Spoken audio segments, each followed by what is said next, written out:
Good morning from Evansville, Indiana, as we get set to bring you the 2018 Basketball Men's and Women's Media Day here live from the DoubleTree next to the Ford Center here in Evansville. Bob Belvin, glad to be along with you for the next 3 hours. We will be talking hoops here in Evansville. You'll have a chance to meet every head coach and several players from throughout the league. They will all be our special guests right here on our set in the media room. First of all, in anticipation of today's event, we want to go ahead and release the predicted order of finish for both the men's and the women's this season, starting first with the men's. SIUE in the poll picked to finish 12th, followed by UT Martin, Morehead State, Southeast Missouri, Tennessee State. And again, keep in mind, we will meet all of these coaches and several players from these schools as well. Eastern Illinois in the 7th slot in the preseason predictions. Eastern Kentucky at 6. Nick Mayo will be our guest here in just a few moments. Tennessee Tech predicted 5th. Austin Peay under second-year coach Matt Figger. We'll meet him near the noon hour, actually. Austin Peay picked to finish 4th. And then the top 3 in the men's predicted order of finish here at OVC Media Days. Jacksonville State in the 3 spot. Murray State, the defending tournament champions.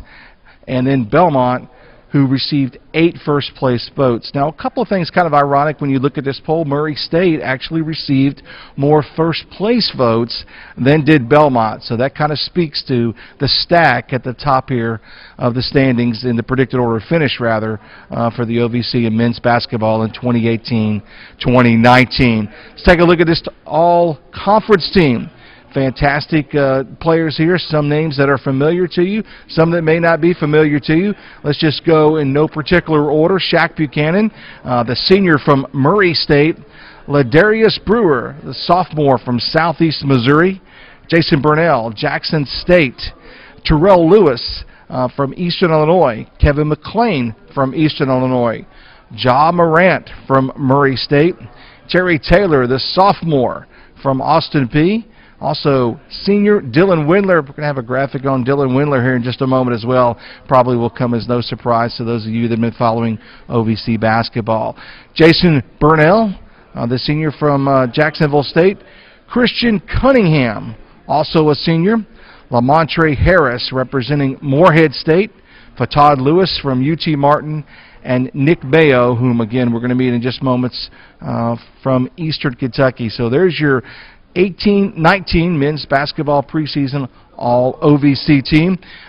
Some of those notations also indicate that these are repeat honorees. As we continue on, let's take a look at the women's preseason rankings. Going to start from the bottom and work our way up here for 2018-2019 as we come to you live from Evansville. Murray State Racers, second-year coach Rochelle Turner.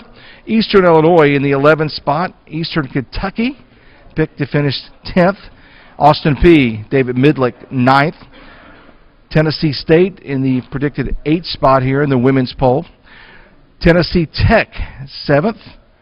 SIUE and Paula Brusher, which also got a first-place vote.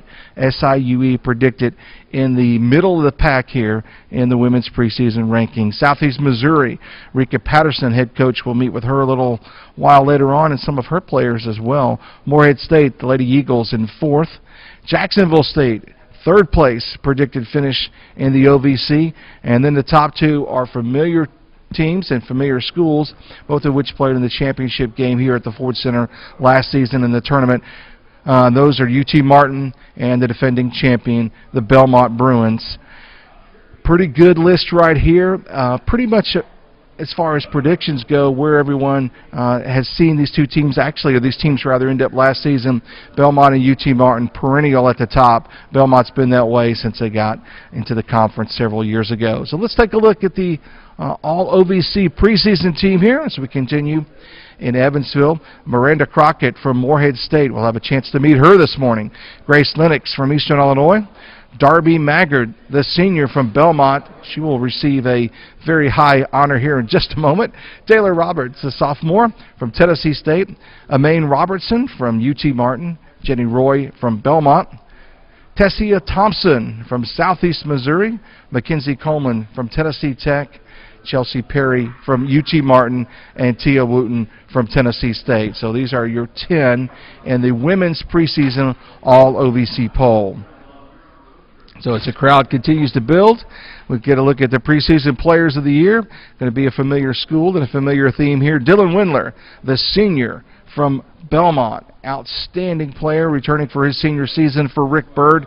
Dylan Windler, the preseason player of the year in the OVC. And on the women's side, again, I promised you we will remain in Nashville. Darby Maggard, the guard, the senior from Belmont, is our selection for the preseason player of the year on the women's side. So there you go. We've got both the predicted order to finish for both men's and women's and the preseason teams as well. I want to tell you about a lot of upcoming championships. It's going to be happening pretty quickly here on the OVC Digital Network and our partners with ESPN+. First up, the men's and women's cross-country event coming up at SEMO in Cape Girardeau, October 27th. That's coming up very soon. In fact, this weekend. The soccer tournaments, the first and second round, will be coming up this week as well, with the hosting by the 3 and 4 seeds. That'll be available right here on the OVC Digital Network. And on ESPN+, we've got 2 championships very soon, early in November. Soccer, the semifinals and the finals, will be played at the number 1 seed. We'll be hosting that, and again, those games will be available on ESPN+, as will volleyball, November 15th through 19th. That tournament will also be hosted by the number 1 seed, and that will be available on ESPN+. Want to remind you, the reason why we're here at Evansville, and that's because we're here at the Ford Center. Just a little catwalk away, we can get into the Ford Center from the DoubleTree here at Evansville and enjoy college basketball, and there's none better than tournament basketball coming up March 6th through 9th. Go ahead and mark your calendars because there's fans of lots of schools here today. You're going to want to make your plans to be in Evansville March 6th through 9th at the Ford Center.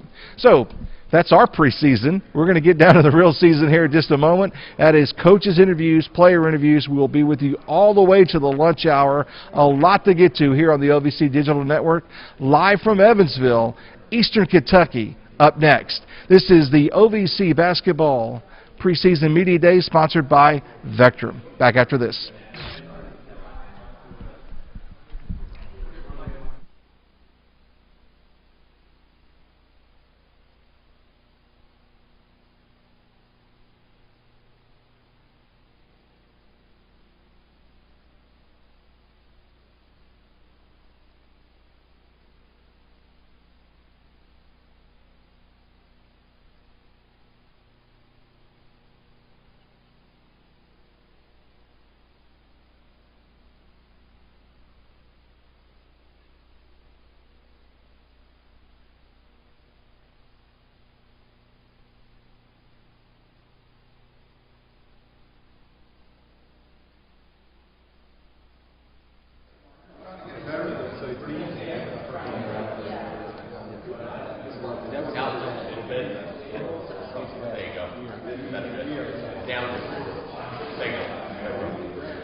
Welcome back to Basketball Media Day, Evansville, Indiana, the DoubleTree Hotel. First up, the new guy, A.W. Hamilton from Eastern Kentucky. Coach, welcome to the set.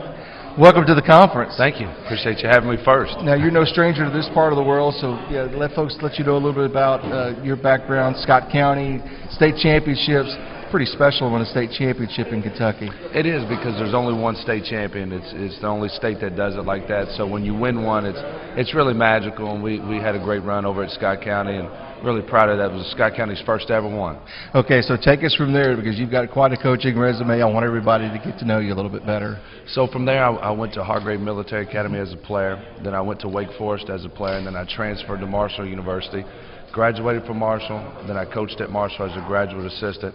Went back to Hargrave as an assistant coach for Kevin Keats. For a long time. For a long time. And then he left, and I was lucky enough to get that head coaching job and took over and was the head coach there for 6 years. Then I went back with Kevin Keats at NC State, and then I was fortunate enough to get this job here at EKU. So when you're on the bench at North Carolina State, you're on Tobacco Road, you're the ACC, and this opportunity at Eastern Kentucky kind of opens up. Kind of take me through that progression. You know what, I go home when the job opens up. I tell my wife, I'm like, Chelsea, you're never going to believe this. The EKU job just opened up. She said, well, why are you telling me? Call the daggone athletic director.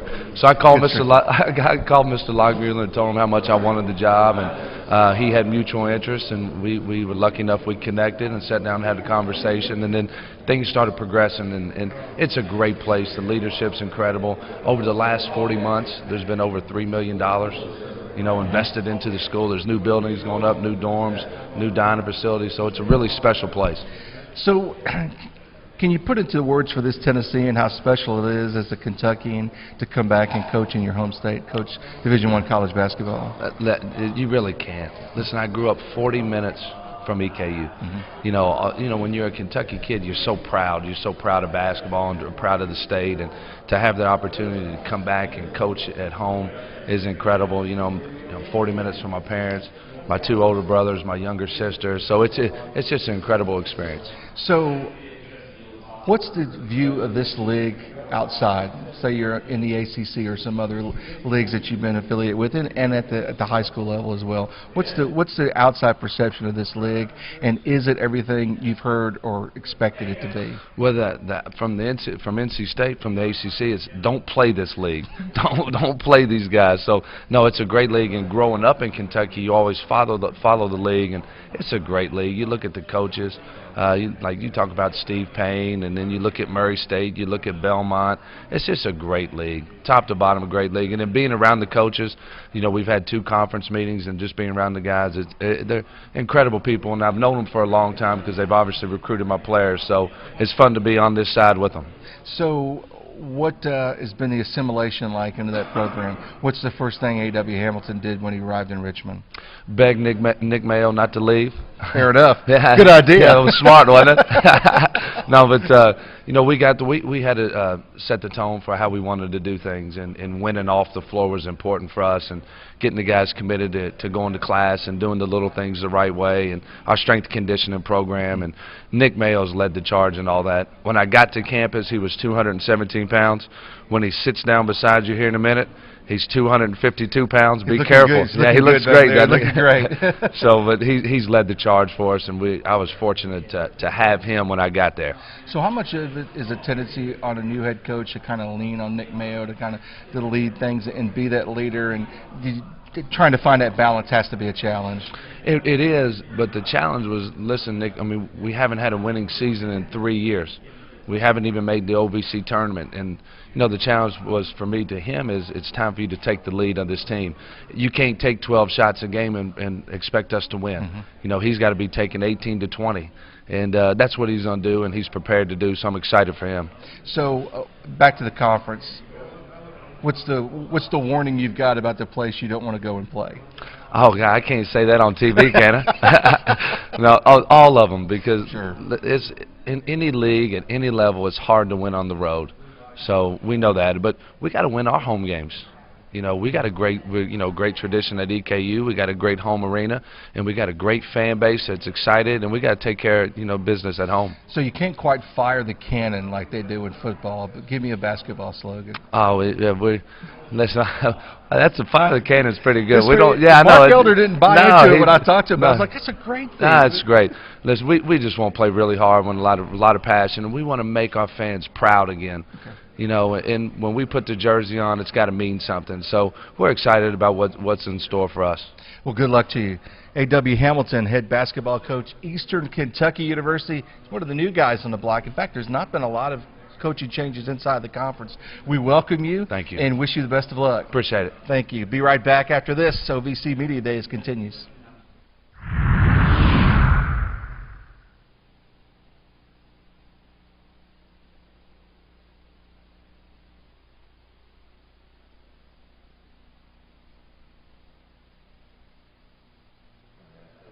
Always good to see those citizens of the day coming back home. It's hard for it to work out like that. These jobs just don't work out. Anything like this, it's hard as heck to get a job.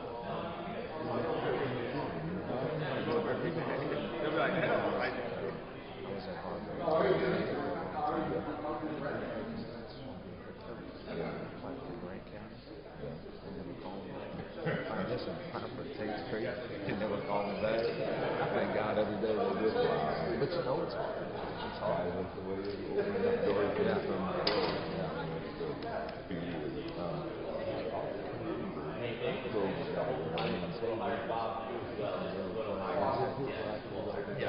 Red shirt junior. That was all the stuff go down a little bit. He can really shoot it. Yeah. But because his time, so. There you go. Yeah.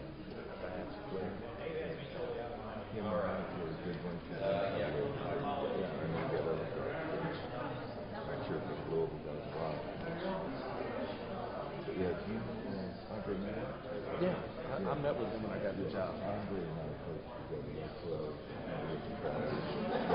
while they were in Kentucky. It's okay, your turn down. All right. Ready?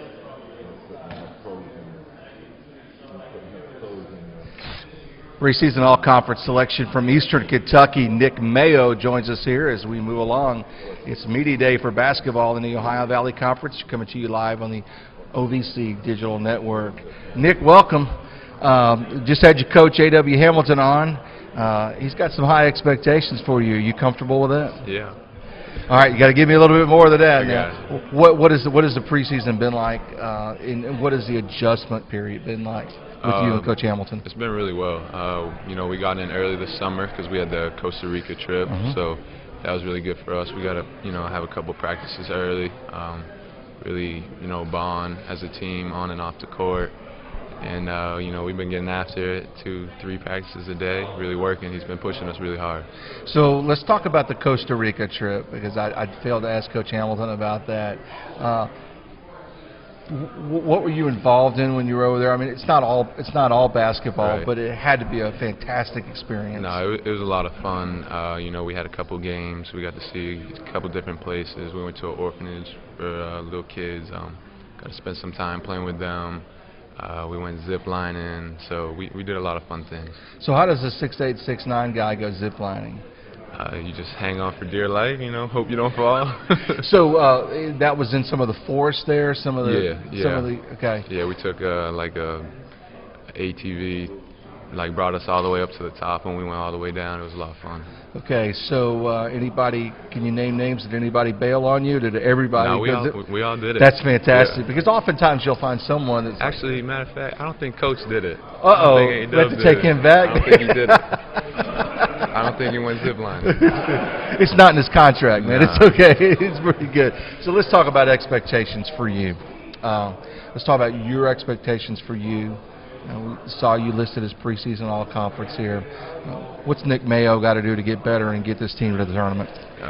First and foremost, win. Coming the last 3 years that I've been at EKU, we haven't had a winning season, so that's the number one priority is to win more games. And then, I've been working on becoming a better leader on and off the court.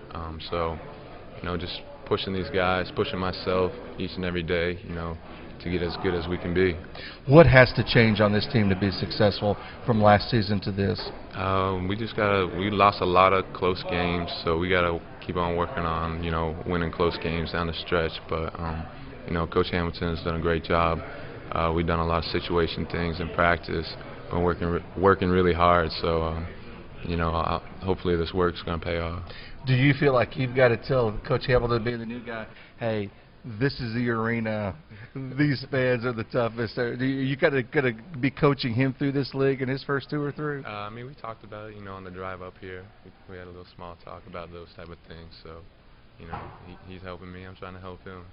So let's talk about the advantage you have at Alumni Coliseum. I think for teams in this conference to make that swing from Moorhead and to Eastern and then back to wherever they come, which is a long ways, because it's always been a tough trip for teams in this conference to make that swing. How do you guys make that place special again? We're really emphasizing bringing in a lot of more people into our games. We've been getting out into the community. Coach has done a great job of, allowing us to get out in the community and bring in more fans. So we're really trying to, bring the community into the stadium and, just put on a show for them. So in basketball, recruiting is key. Do you get a lot of inquiries from folks that say, hey, I'm thinking about coming to Eastern? And if so, what would you tell them about the new culture and the new look there at Alumni Coliseum? Yeah, I mean, you know, great things. You know, having Coach Hamilton in, he's a great guy. The coaching staff he's brought in, great coaching staff. Everyone on the team, you know, we gel and bond so well. We got great kids, great players on our team. So, you know, we just tell them how it is. So I've got a new theme for you. I did talk with Coach about it. It's going to be making McBrayer great again. What do you think about that? I like that. You think they could talk to the marketing folks about that? We can work that out. We'll get good. So, toughest player you've gone against in this league that perhaps might be coming back this season, or maybe may have graduated, but who gives you the biggest matchup problems? I mean, I know Windler's a great player. You know, he always, I think every game he's played against us, he's put up 20, close to 30. So, you know, every time we play against him, he gives us, you know, a lot of points. So guarding him on the perimeter is really tough when he takes that ball out. Yeah, he's a great player. You know, he can do it inside and out, so he'll let you know. Okay. So for this team to be successful this season, you got a word or two. What are your thoughts about that? Well, what's going to make Eastern Kentucky get back? Just what we've been doing. You know, we've been working hard, and we're going to continue to push ourselves all season. And you know, we're not going to stop until we get there. How does a guy from Maine end up in Richmond, Kentucky? You know, just with I had an AU tournament in Louisville when I was a junior in high school, and they recruited me, and I took an official visit. I liked it, and you know, I committed here. I liked it. So we could actually change this whole thing to the McBrayer Maine connection, right? Would that work for us? We got some things working here. We could have some fun with it. Yeah, I mean, whatever. Mayo, McBrayer, Maine. I gotta work it. I get the marketing people on. We'll work on that. Sound good. Thank you. Appreciate it. Nick Mayo joining us. All conference preseason. This guy is impactful. Hoping to make a big difference in A.W. Hamilton's first year at Eastern Kentucky. More after this from OVC Media Day.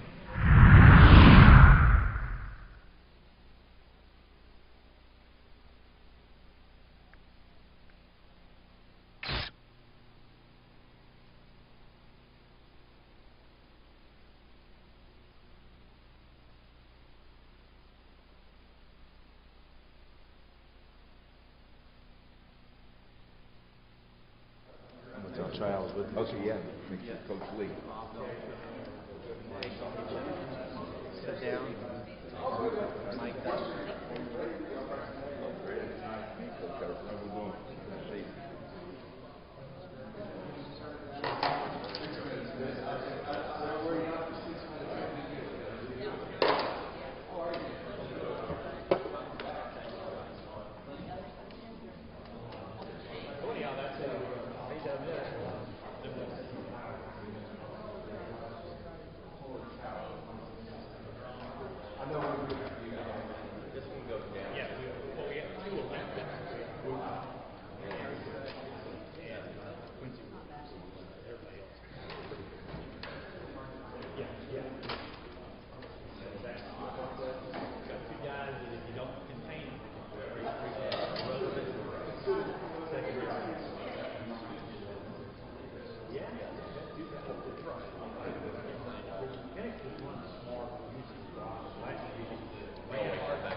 Second-year head coach at Jacksonville State, Ray Harper, joins us. Coach, welcome back. I know you and I were just talking off mic just a moment ago. When you last left this city, it wasn't the best of circumstances in a really tough semifinal game in the championship. last year. Yeah, I thought our kids really competed. We just dug ourselves a really big hole. We fought out of it and just couldn't close it out. But I was really proud of the effort that our kids gave. So 2 straight 20-win seasons at Jacksonville State. It's never been done before. What's the formula? You know, just get guys to play together, play hard. You know, the one thing that's been consistent with us is we've been the #1 defensive team in the league the last 2 years. You know, if you watch us play in the semifinals of the conference tournament, you may not have thought that, but that's who we've been. That's who we need to continue to be. So let's talk about your Kentucky, Indiana roots, and it goes really, really deep with this area. So give us kind of a Ray Harper tour between here and Western and those stops that you made along the way. You're very familiar with this part of the world. I grew up about an hour from here, and as I came into town on Sunday, I called my niece. I was going to stop by and see her boys, and they happened to be playing baseball here in Evansville, so we got to see a little baseball on Sunday. But you know, my entire youth and most of my coaching career was in this general area. So when you get to Jacksonville State, it's a project. You've done a stellar job. What did you do first of all to kind of change the culture? I mean, it's all about players in the end, but there's had to be some change that you had made immediately upon getting to Jacksonville. Well, you know, fortunately I was able to hire a really good strength coach who helped get our guys' bodies in shape, and that's been critical for us. But you know, we had to have a mindset that at least our kids believed it could happen. And you know, we didn't have a group that had even made it to a conference tournament, let alone win one. But you know, they were great. They accepted responsibility, and we talked about it's a process. And you know, we put ourselves in a position that first year and played really well, and was fortunate enough to play in the NCAA tournament, and hopefully we can continue to build off that. Yeah, so that was a surprise to being in the conference. You probably didn't feel that way as a coach. You're not supposed to feel that way, but that had to be kind of like, wow, success so early on. It can't be this much easier down the road, and it was a hard-fought battle last year to get back to the semis. It was. I mean, the first year we were picked 12th out of 12 teams, and you know, I didn't know where we'd finish, but I knew it wasn't going to be 12th. And you know, we just kept getting better each day. And you know, this is the first time since I've been there that we've got a group of seniors. I mean, we really didn't have a lot of. We had 2 seniors the first year, 2 last year. Now we've got 6 seniors. So hopefully that will translate into a little more maturity. So let's talk about the events of the tornado. You've been displaced. The Pete's had a lot of damage to it since been refurbished and working on that. What's it been like working through with this team, the campus community, and everything after the tornado? It's been great. I mean, obviously we have no locker room.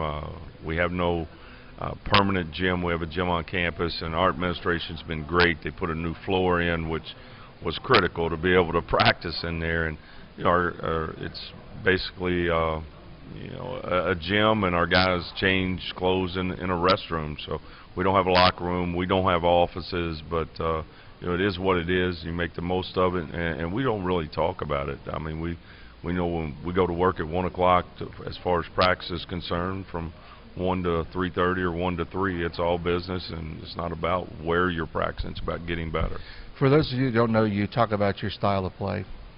Well, I think if you watch us this year, it may be a little different. I mean, we're wide open, and I think this is probably the most talented group that we've had since we've been there. And offensively, I think we can do some things we just haven't been able to do the last couple of years. And if we can continue to be the defensive team we've been, we have a chance to have a good basketball team. So unfair question number 1 today. You picked near the top in the preseason. Think that's a pretty good, accurate measure of where you are? I like this team. I mean, I really do. I think this could be the best. Well, it should be the best team that we've had in our 3 years.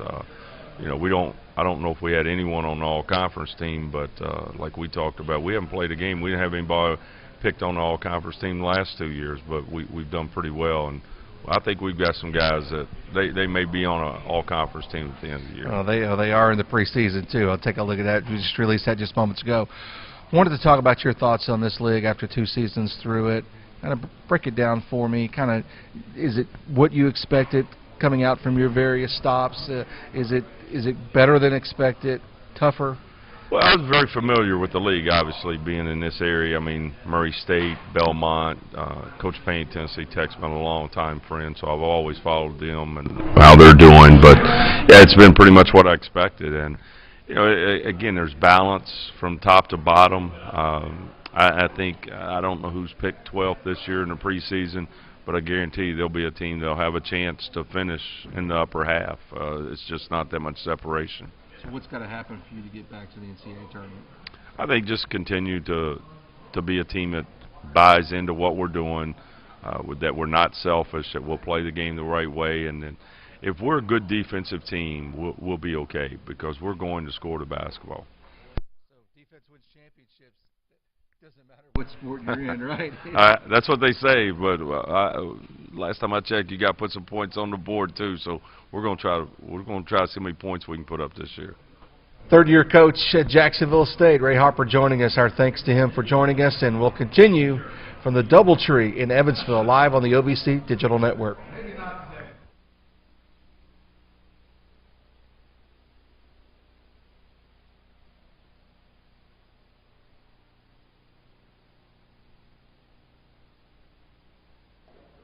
Hey, how you doing?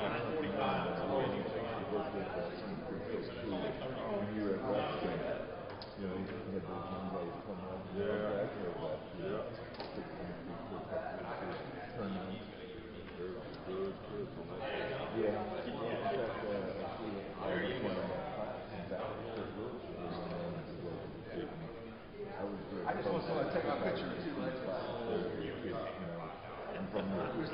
There's nobody taking my picture too. We're going to try. So right. How you doing? It's not that. We're 5-2. Yeah.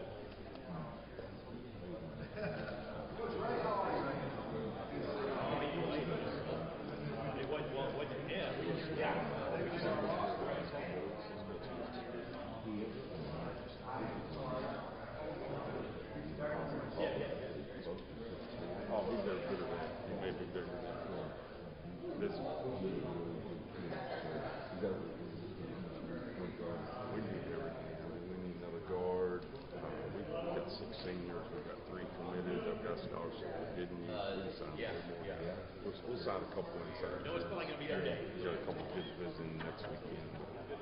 Remember J.J. Reed? I know he was from Paducah Tillman. He was another kid in the 2018 class.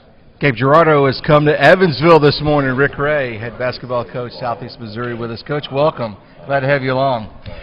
I got to ask you a question, just to let you know I did my homework. Applied mathematics. You got to help me out, Coach. How hard is that?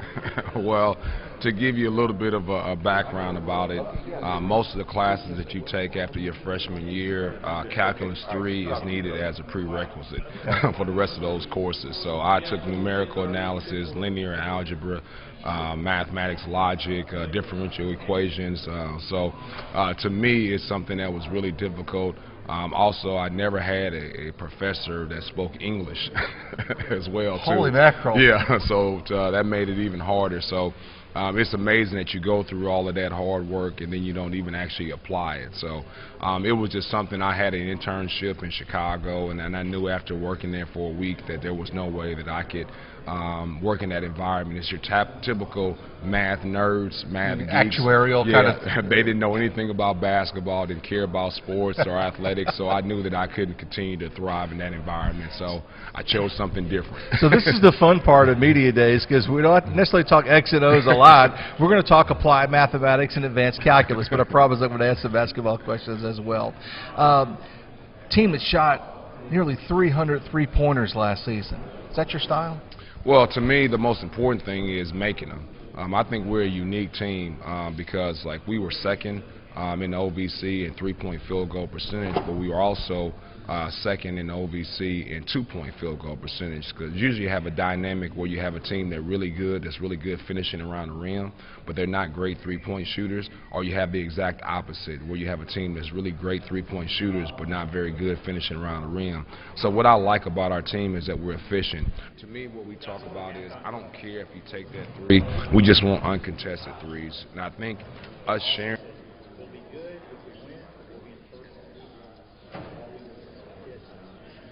because we're willing to share the ball. and make that one more pass. So how do you make that matchup against a team that may have a significant size advantage with you? You still stay in your game plan, or are you stubborn kind of about that, or how does that work?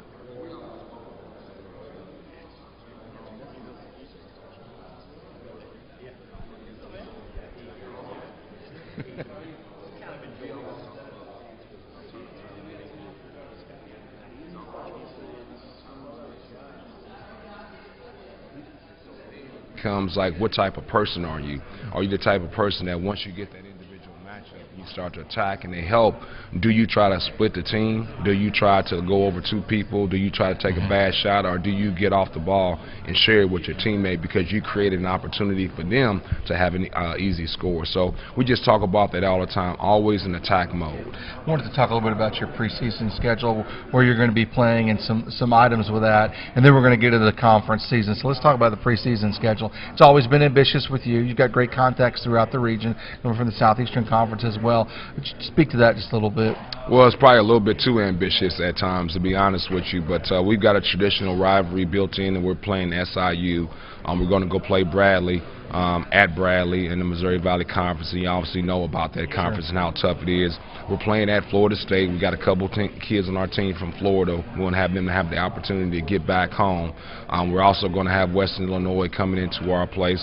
So we've got a really challenging schedule, along with going into playing the tournament at South Alabama, where we'll have South Alabama, we'll have Jacksonville, and we also have Tennessee Chattanooga. So you're talking about some really good mid-major teams that we'll be going against. But to me, I think you're fooling yourself in your non-conference schedule if you're not getting prepared to try to be competitive in the OVC. And so in order for us to win games in the OVC, we've got to play a challenging schedule. So just talking to Ray Harper just a moment ago, you're still relatively new to the league.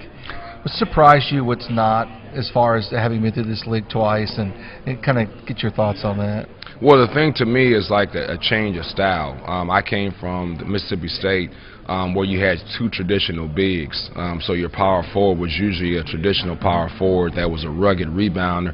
So in order to survive in the SEC and get a chance to get a rebound, you had to have a big physical 6'9", 6'8" power forward.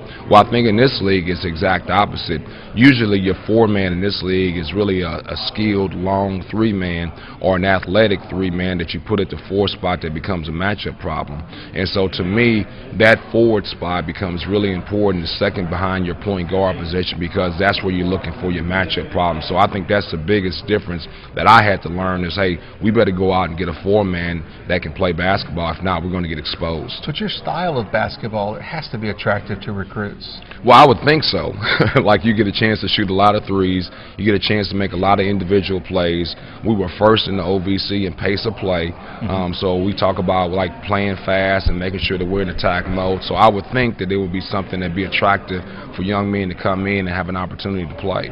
Toughest place to play in a conference? Well, for us, it's Murray State because of that rivalry. Got a 1A there? Well, I tell you, to me, the other place is always tough to play is because of the way they play is at UT Martin.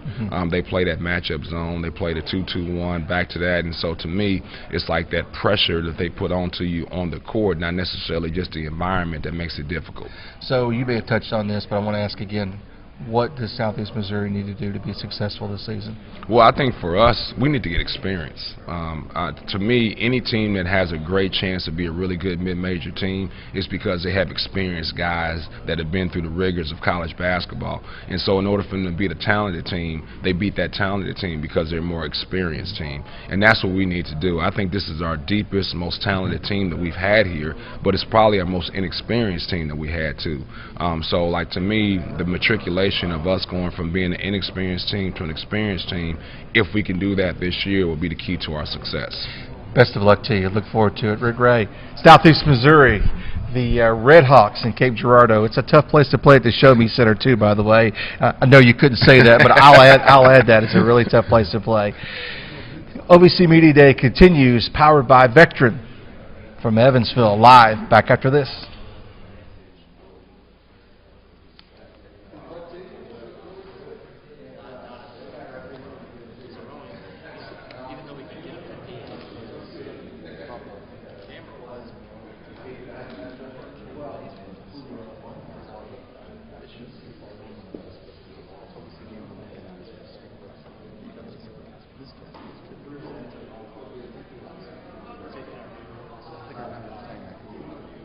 I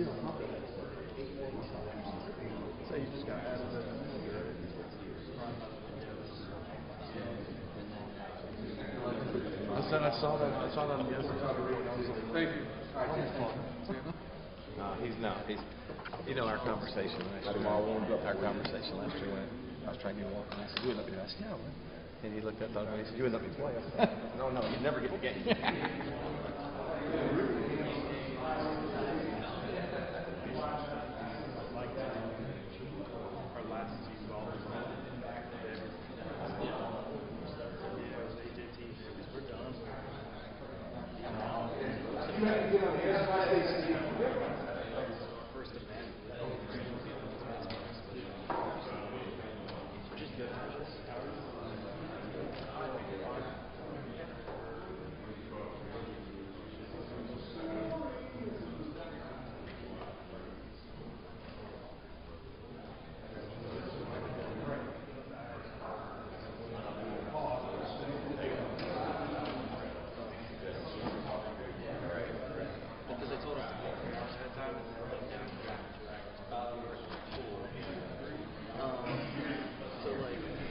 Steve Payne, Tennessee Tech, joins us here. OVC Media Day, sponsored by Vectren, live from the Doubletree Hotel, Evansville, Indiana. And you can just walk out the walkway right here and take the walk over the catwalk, as I'm calling it. It's probably not the proper term, the tunnel. You'll be in the Ford Center. That's where the OVC Championships will be, March 6th through 9th. Guy that ended up in Evansville last year, Steve Payne, Golden Eagles, ended up with us. Coach, welcome. Thank you. Are you ready, man? We are. I hate missing practice today, but we're ready to go. Okay. Well, you've got assistant staff. We do. I have a great staff. They'll have a better practice probably today. Okay, let's talk about this team. You've augmented it with some big time transfers, and what you. We have a lot of new faces. We had a really nice senior class. We'll miss those guys. They were great to coach. They were great representatives of our school and our program. But everything changes, and you got to move on. And we feel like we're in good shape as far as our mix of new and old. We had to bring in some experienced guys. We did that with a grad transfer, Malik Martin, and with a grad transfer from Northwestern, Johnny Vassar. Those two guys give us two experienced guys that have kind of been through. Malik probably more experienced than Johnny as far as playing time, but two talented older guys, and that's good. And then we feel like we've got a couple pieces back that'll help us and some new guys. So you're recruiting to your strengths or your style, then, right, Steve? We are. Pretty much with those we are. guys? We're a little bigger than we have been at Tennessee Tech, and but we still like guys that can shoot the basketball and guys that can play with a high basketball IQ. Okay, so by definition, you're the longest tenured coach in the league. Coach Bird's been around longer at his respective school, but Belmont's not been part of the league for that point in time. So what's it feel like to be the old guy on there? When I came to Tennessee Tech, I was a young coach, and I never thought I'd be the old grumpy coach all the time. Now I'm the old cantankerous coach that nobody wants to be around. So, but you've been around Mike Sutton and Bill Worrell. I mean, they were great I teachers, got it from right? Mike. I learned it from Mike. Okay, yeah. How is he doing? By the way, he's doing great. I haven't talked to him in a little bit. I need to call him on my way home today, but he's doing wonderful. Living in the Charlotte area around his family, and he still watches more basketball than anybody I know. Probably breaks it down quite he well. Does. He definitely. Well, he never quit coaching. Yeah, well, we do wish him the very best, and I know that was an interesting few years of transition as Mike's health declined, and you kind of stepped up. Talk a little bit about that experience. Well, it was just you just do what you see a need, fill a need kind of thing, right. and nobody ever expected Mike to be out as long as he was, and then nobody ever expected him not to fully recover. And that was my day every day. My job was to help him, and that's all I tried to do. I learned so much from him and how to deal with so many different situations and people, and I owe him a lot. But it wasn't really anything special other than working for a guy and giving him everything he got. And that's kind of what we tried to do every day. I asked Rick Ray this question. I wanted to ask you this again. Since you're the old guy in here, what's the outside basketball world's perception of this league? I've never been. My background's probably a little different than a lot of people. And I came through junior college and through NEI. I've always thought it was a great league, and I'm a basketball. If you're a basketball person, then you realize what a great league it is. We need more people to understand how. If you understand what a great league is, look at the coaches. Turn on the NBA, watch a little NBA basketball, and see how many Ohio Valley Conference players are playing right now. Yeah, 5 at last count. And then go play in one of these facilities with the fans and with the history and the tradition we have. So you and I have a different perspective because we're both parents of Tennessee Tech students. Yeah. And each school is unique in and of itself, but I want you to speak a little bit about the academic rigors of Tennessee Tech and how that plays into your, coaching, recruiting, and those elements. Well, you have to have guys that fit your university, and your basketball program should be an enhancement to your university, and we recruit to that. You have to have guys that can fill the rigors of our academic programs, and you do get a good education at Tennessee Tech. It's a real education at Tennessee Tech. That's why my oldest son's going to Tennessee Tech right now, and as a parent, I've always felt like we have a special student body. But from being around it, not just athletics, but our athletics does it first class. Our athletes, our general student body is a little, to me, it's just a little different, just better. And I don't mean that in an arrogant way. I'm just proud of where we're at, and I'm proud to be a Golden Eagle, and I'm proud my son's going to Tennessee Tech. I also, and I too, for that matter, also, I have another unique perspective I want to share with you, and I want to share with our fans is the Upper Cumberland area is just incredibly supportive of that university as well. It is. It's been my home for 17 years now, and it's home. It's the only home my kids ever remember, and it is a special place. Our community and our university are certainly intertwined, and I couldn't be. We talk about our team all the time. We want to be extremely. We want to make the Upper Cumberland proud. We want to make Cookeville proud. We want to make the state of Tennessee proud. But we are the Upper Cumberland University, and we want to represent that very well. We take that seriously. Okay, enough softballs. What has Tennessee Tech got to do to advance across the street here in March? Well, I think we're going to. Number one, we have good enough players, and I've told them that we're a little young, and we'll have to take care of the basketball. We really simplify stuff in basketball, and as far as defensively, we feel like we have to get back in transition. We have to rebound the basketball, and we have to contest the shot, hold you to one shot. And offensively, we come down. The next thing is to not turn it over. That'll give us a chance. But if we're going to be really good, we've got to do all those things plus execute offensively and defensively.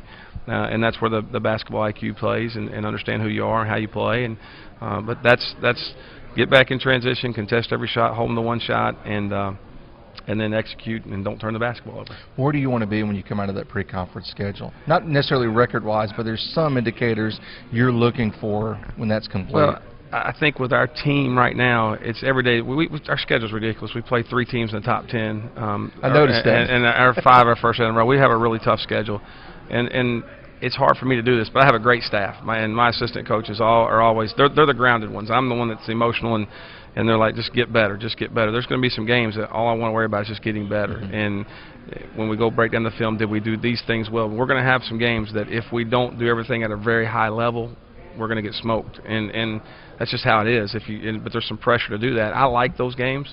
Don't like that many of them, but I like those games to see where we're at. And then we're going to play a lot of other good teams at home and on the road that are going to give us a chance to see where we're at against the mid-major teams in Division I basketball. Okay, so what's got to happen for you when you get into conference season? A break or two here and there, 500 or better on the road. Do you break it down in those kind of parameters?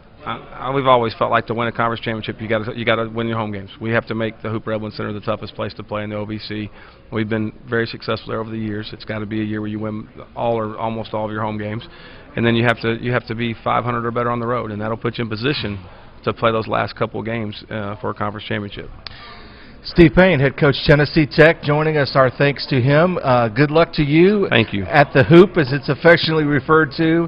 By the way, also mention that your athletic director is the longest tenured athletic director in the conference, yes. and if I failed to mention that, then I would probably catch grief over that as well. So Mark Wilson's been a fantastic friend of mine personally, and a great ambassador to this league, and I know he has been you as well. He's been great. Everything he's done for our athletics. You just walk in our arena now, and I feel like we have one of the nicest arenas in the country.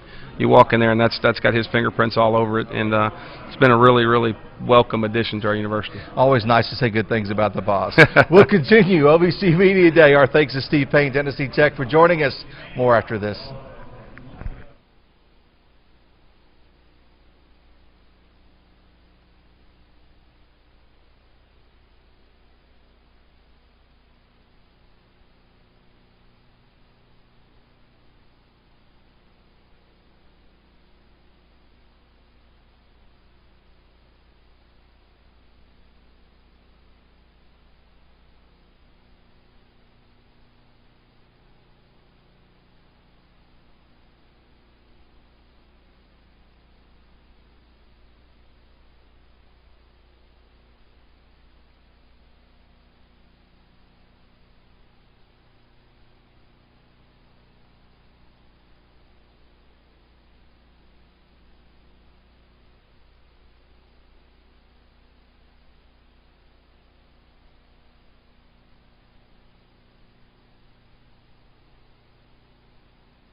From way far in eastern Kentucky comes Preston Spradlin from Morehead State joining us here at Evansville. Coach, welcome.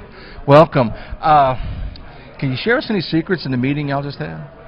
Secrets, I don't know. We had our meeting last night. Okay, that's right. Probably it was closed doors. It because was they closed had doors. Probably the best secret is the food we had. We had some really good food last night, so I was pretty excited about Looking that. forward to that at noontime today when we all gather next door here at the DoubleTree. Coming up on your third season overall, took over mid-season a couple of seasons ago, and have guided this team since then. What's changed for you? You know, we had a complete rebuild.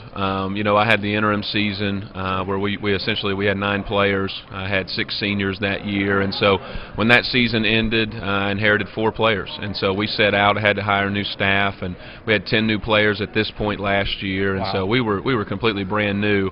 You know, flip side of it is this year we only have 4 new players, which is great. We didn't lose anyone to graduation last season. We had no seniors on our roster, so we pretty much have everyone back, which I'm excited about. And so that's really what's changed, is just the familiarity for my players this year, that, you know, everything coming out of my mouth and my staff is not new to everybody.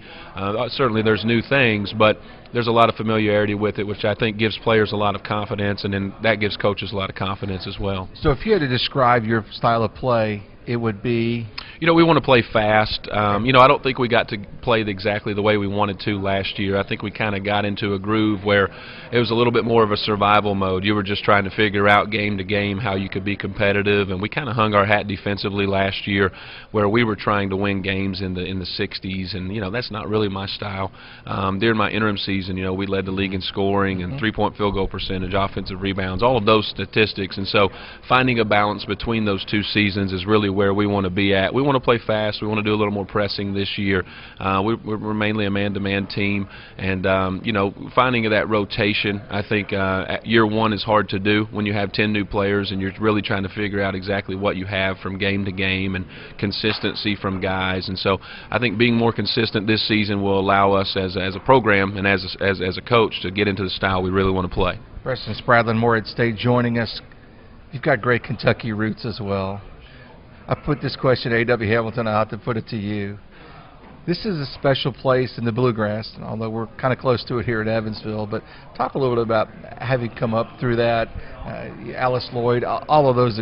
That's a tremendous experience for someone that is just truly, genuinely has basketball in their blood. You know, I'm a very proud Kentuckian, and you know, I like to tell people too. We have a lot of Kentucky natives in our league here. You know, you mentioned A.W., Steve Payne, Ray Harper, right on down the line. Matt Figger is from he's from the other side of the mountain from me. Essentially, the other guys, right? We joke that it's hillbilly days when we play one another. But yeah, I'm a very proud Kentuckian, and obviously we love basketball in the state of Kentucky. We use that in recruiting, and we're certainly proud of it. Yeah, playing at Alice Lloyd was a great experience, and then the opportunity to go to University of Kentucky and work under Coach Cal and get my start there, and then Sean gave me the opportunity to come to Morehead and be his assistant, and now as a head coach, and so it means a lot to me. It really does. You know, I love basketball, obviously, like our fan base does, and everyone throughout the state of Kentucky. There's a lot of tradition with all of our schools in Kentucky, especially those here in the OVC, and it means a lot. It means a lot when you get the opportunity to walk that sideline and represent a great university like Morehead State. LST Johnston Arena, how do you make it a tougher place to play? You know, I tell you, we finished last in the league last season. You know, 4-14 I think was our record. We finished second in attendance, and I'm really proud of that. Wow. And you know, we have a great marketing department. We have great social media, all those types of things. But really, we've got a loyal fan base and people that really love basketball. They understand the rebuilding that we are going through, and you know, we try to make sure that we recruit great kids and we put them out in the community. We share their stories so that people can have an intimate feel of our players, which you don't always get at the SEC level and things like that. And so I think that really pays off, and when game day comes around, especially when you're playing a familiar OVC opponent, people want to come out, and they want to come out and see it live and experience that. Is there a point in time in this rebuilding process that you anticipate seeing a game where you say, they got it? we're where we need to be? I mean, is there kind of markers inside of the season? You know, I don't know if I could peg a certain opponent. You know, I look at this season. Our non-conference schedule obviously is going to be a tough one. It's going to test us early, but I think it also is going to get us ready for what we're going to see in the OVC. And so, you know, you look at your guys that are in new roles. You look at your new players who you're kind of figuring out who could be that 8th, 9th guy out of your newer players. I think a realistic goal is by January. You know, by the time you get the first semester out of the way, you've played 8 to 10 to 12 non-conference games, and you're getting ready for OVC play. I think that's a realistic goal, is that you've really settled into your rotation and you've kind of established your new players, what their role is, and your returning players, they've settled in as well. Thanks for joining us. Good luck to you. We're excited to make that trip. I was telling AW there are a lot of teams that just do not like to make that swing. That's a tough swing. A lot of guys joke it's Death Valley coming to Richmond and Moorhead, and so we're really proud of that. And I'm excited to have AW down the road. I know we'll be rivals, on paper, and it's a great couple games for our fan base. But I'm looking forward to working with him as we talk about opponents that come in there on Thursdays and Saturdays and making it tough. Preston Spradlin, our thanks. Good luck to you. Moorhead State University, the Eagles. Look forward to seeing what they put out this season in his 3rd season. More after this.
We decided to deal with the county to give them service. So, and I've been on campus there more and do a little bit of business with you guys too. But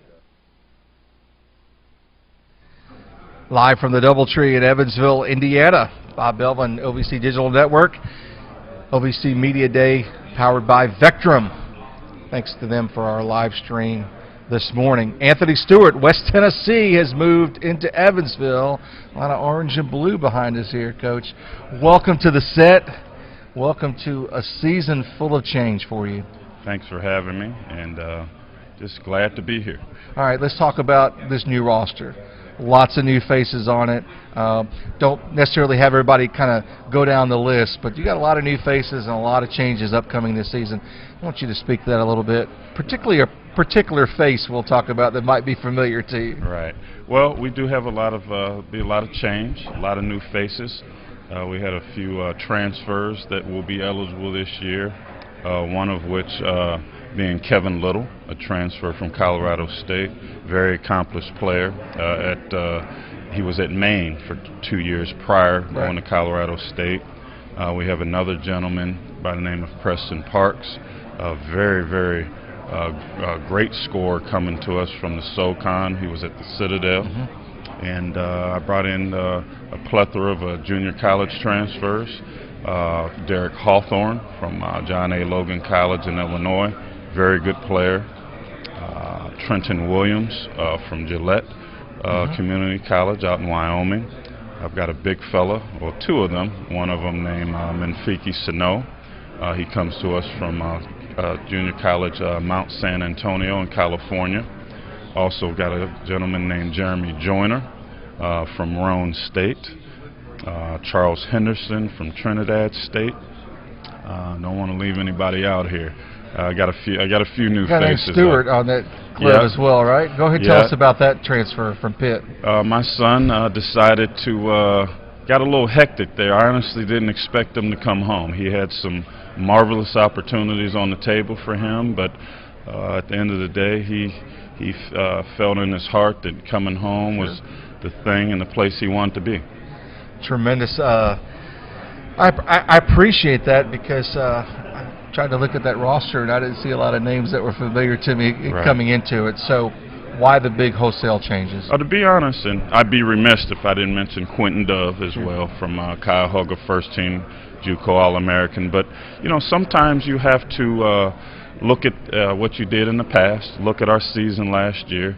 We didn't achieve the results that we expected. We have expectations with Tennessee Martin Skyhawk basketball, and you have to make some tough decisions sometimes. And you readjust, and I just thought that we kind of had to turn the roster over a little bit and get the kind of players that meet our culture, meet our demands, and fit our criteria for what has made us successful up until last year from a win-loss standpoint. So that's what we did. So scorers, size, looks like you got kind of the combination that one would want in the perfect world in terms of the transfers. We do. The major theme to everyone that was brought in and the gentlemen that remained, they can all score the basketball.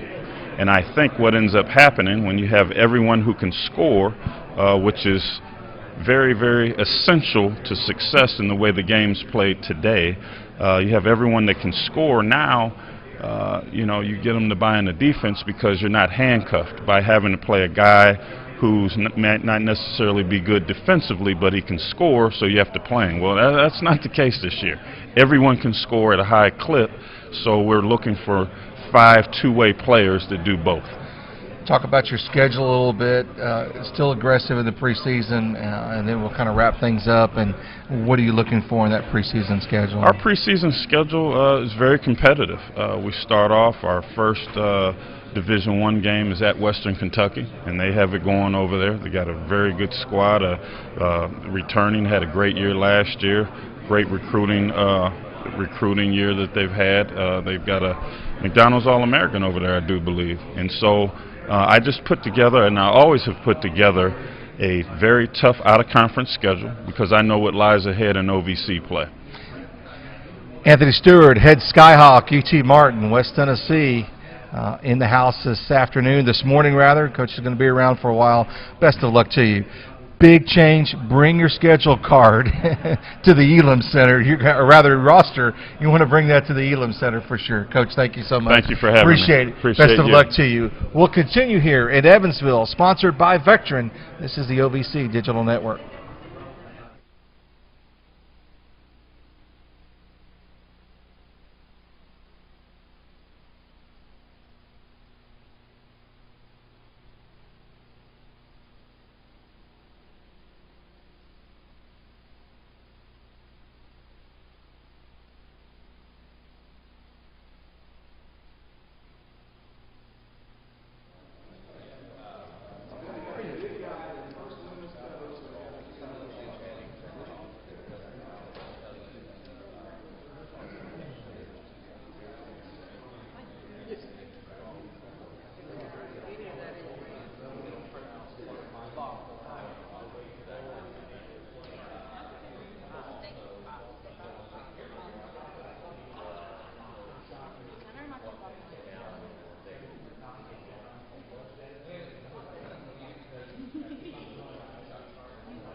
We're going to continue with the Skyhawks from UT Martin, West Tennessee. Kevin McMillan's joining us now.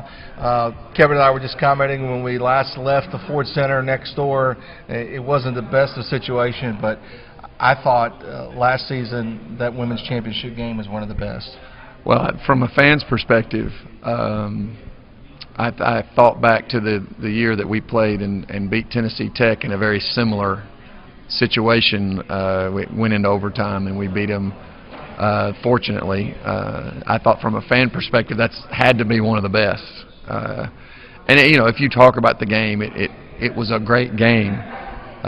What stinks about it is that somebody had to be on the losing side, and it happened to be us, and for whatever reason. Well, the injuries you were playing through at that point in time was just staggering, and putting together that lineup in the manner you did.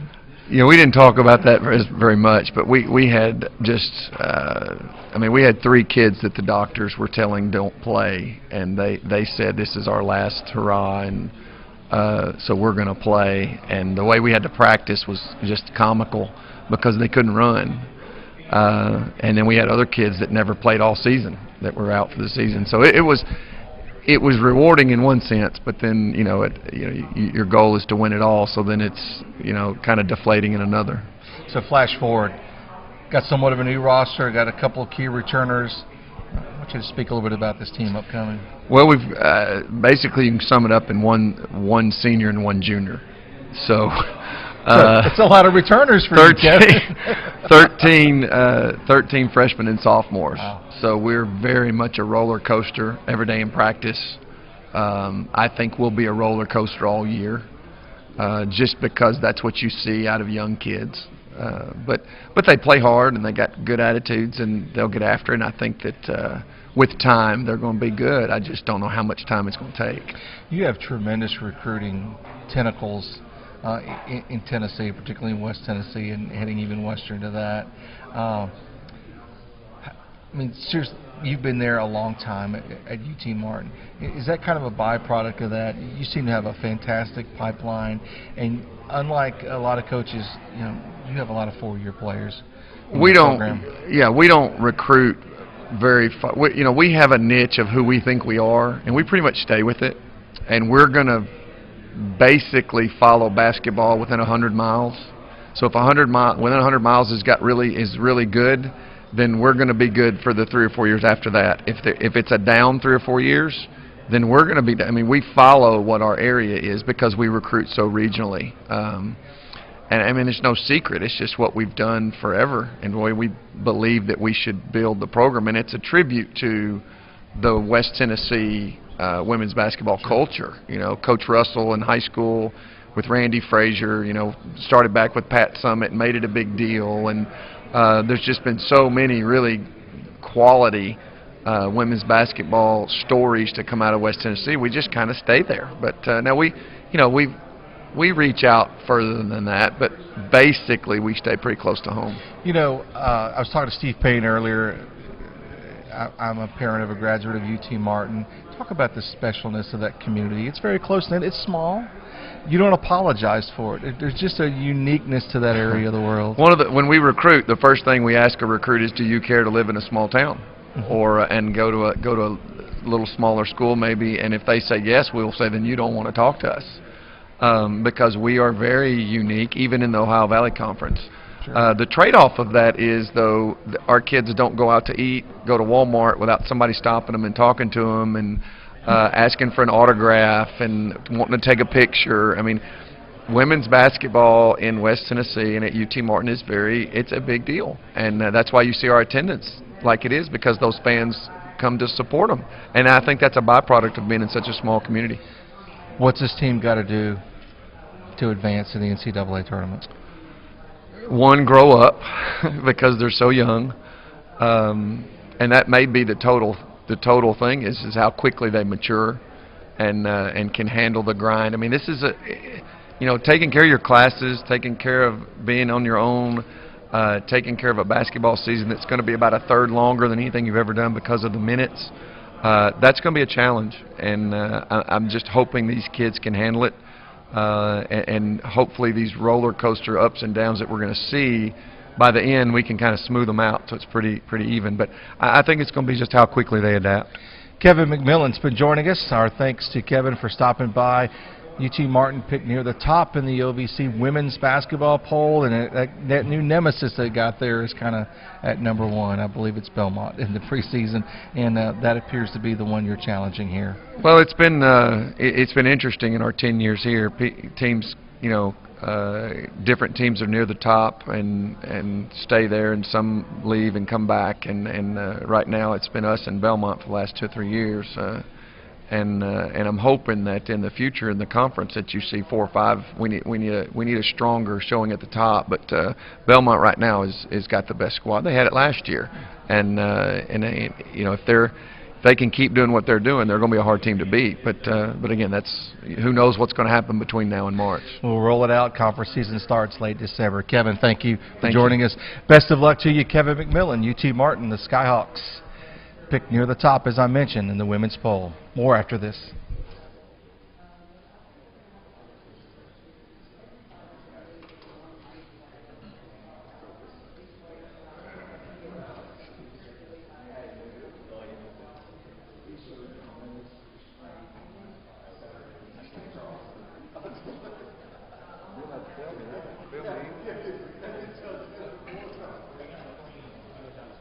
See you, Bob. Thanks, Bob.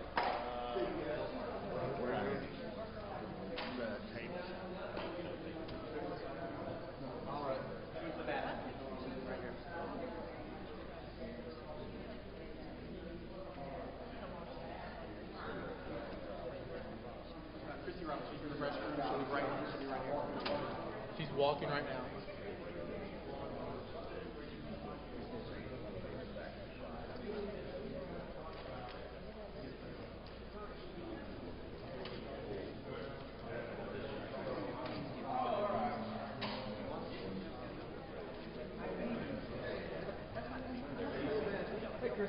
Hey, how are you? Come on, we're waiting for us. Good to see you again. How are you?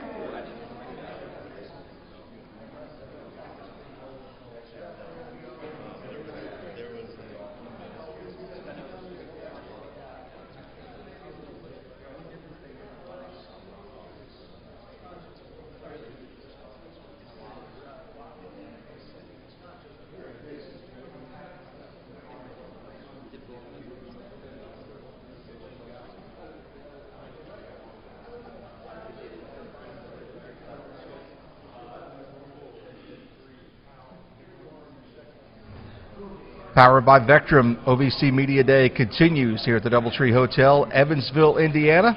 Eastern Kentucky, kind of a contingent of that. We just finished up with West Tennessee, and we're going to go back to Eastern Kentucky. Chrissy Roberts, the women's coach, joins us. Chrissy, welcome. Excited to have you here. I'm excited to be here. They didn't have to write a press release to tell you that you're the longest tenured women's coach. You knew that, I right? knew, right? I know I've been in the league for a while. So let's talk, and a player as well. So let's start from there, because a lot of folks probably don't know that story. Eastern Kentucky's been a huge part of your adult life. It has been. It's created a ton of opportunities for me. The love, the support, the community. I'm forever in debt, and I bleed maroon, and I work hard to make sure that we're a program that represents the university in a positive manner. Talk about Abby Wright, your fantastic player that's coming back for you. She's a big part of what you need to accomplish this season. She is extremely talented, got a great understanding of the game, shoots the ball extremely well. But we play Abby inside and out, rebounds the ball. Looking forward to seeing what her senior year holds for her. I've seen your teams play for a long time.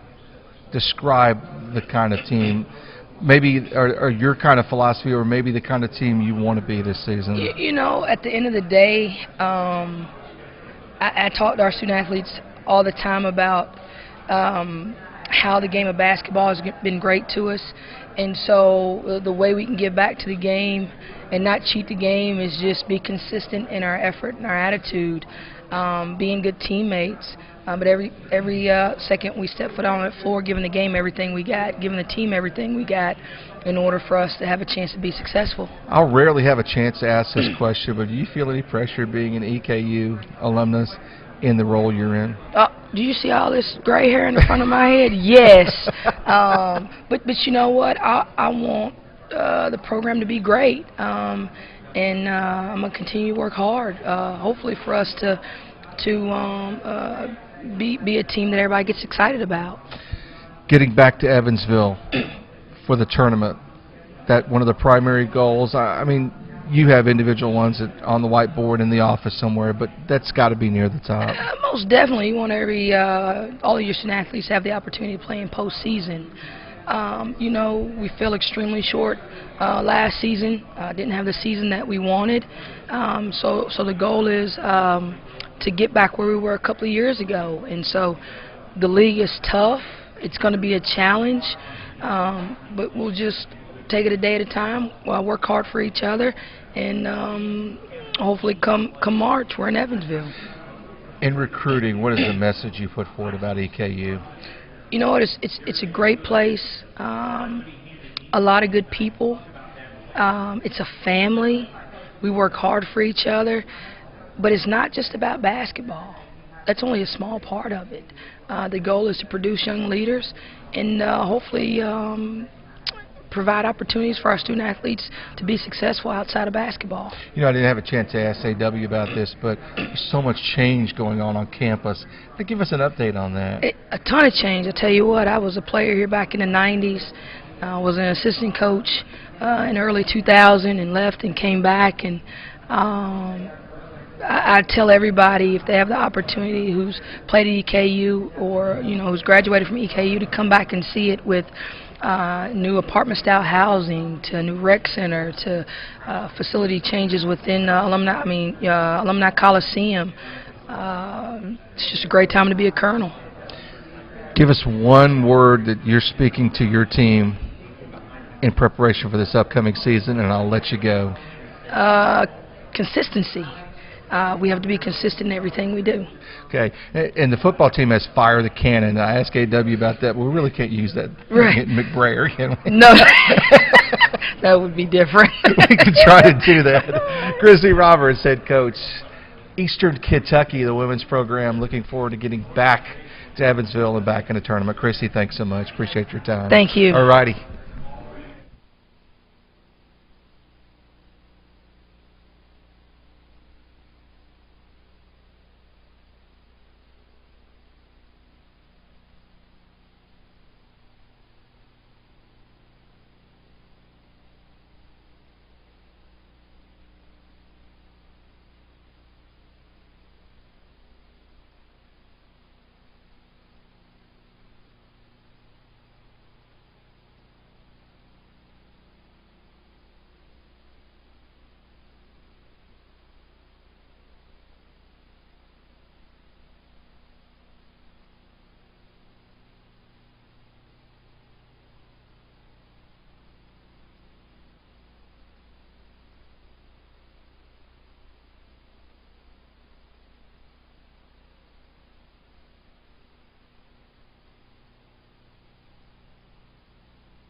Rick Petrie, Jacksonville State women's coach, joins us. Coach, last time you and I were together, I was across the floor from you here at the Ford Center. It didn't end up all that well, but had a really, really good basketball team. Well, and we had a good run. I mean, you know, we lose to Belmont in the semifinals, and just the week before they had beaten us over 30. And you know, it's a game that we led it tied at halftime. We're down 3 into three quarters. So I felt like that we showed some growth in a very short period of time and threatened an undefeated team in our league. And of course we didn't win it, but we threatened them. And so now hopefully our returning players can use that experience, draw on that from reaching the semifinals of this tournament here, and draw on that to lead to a good year this year. You know, players make the difference. Coaches get all the credit or discredit when it happens. But the rise in Jacksonville State basketball, both with Coach Harper and with you, has been measurable and pretty significant over the last 3 seasons. What do you attribute that to? It's nice of you to say. You know, we've just tried to do it in the best way that we feel helps us be successful. And so, first of all, upon my arrival, it was just about establishing standards of how we're going to function. And once we had established those standards, we were able to have some success. And so, when you come into a situation where things aren't going very well, and then you establish some standards, and then your players start to have success, they start to buy in to the standards that you're setting. And then you basically use the experienced players in your program to continue to exhibit that and demonstrate that to the newcomers that you bring in. So essentially, it's an overused word in our sport. It's about developing a culture. Mm-hmm. This is how we function, and this method of functioning has helped us be successful. And that culture has to carry through with the difficulties that both you and Ray Harper have experienced, and the entire community campus with the tornado. I talked with him about the displacement of the team. The same for you. But you're still getting by. Sure. We're moving forward, and the recovery efforts and things of that nature I've been following from afar have just been extraordinary. But what's been the impact on this team? Well, I think the impact just is trying to appreciate what you had, because from our standpoint, we're not functioning as normal. We don't have access to the same facilities as we had before, while our building is refurbished. So it's just trying to cope with the challenges that we have, and things aren't perfect, but we're managing, and nobody's complaining because they understand that there's no point in complaining. And there's some people that frankly have had it and got it a lot worse than we did in our own community. Yeah. So it's just appreciating what you have and doing the best you can with it. Couldn't agree more. And been there twice during football season already to do games, and it's extraordinary, the efforts and the work that's gone into it. For Jacksonville State women's program to be successful this season, what must happen? Well, what we have to have is a good blend of our returning players with the new people we brought in. Again, I feel good about the group that is returning, who got major minutes last year for us. I also feel good about the kids that we brought in, and we had 2 transfers sitting out that we feel like can help us. So if we can get everybody to blend properly and be cohesive, because that's the one thing about last year's team that was as good as any team I've ever coached, frankly, was our cohesion was immaculate. I mean, we had absolutely zero drama within the team. Everybody kind of bought into their roles, and there was no complaining. There was, so as a result, that does matter. That has an impact. When some people are discontented, sometimes that can spill onto the floor and have some adverse effects to your success. We didn't have that last year, and so hopefully that's another thing that we can continue into this year. Best of luck to you, Coach. Rick Petrie, Jacksonville State, powered by Vectren. OVC Media Days continues. Doubletree, Evansville, Indiana. Back after this.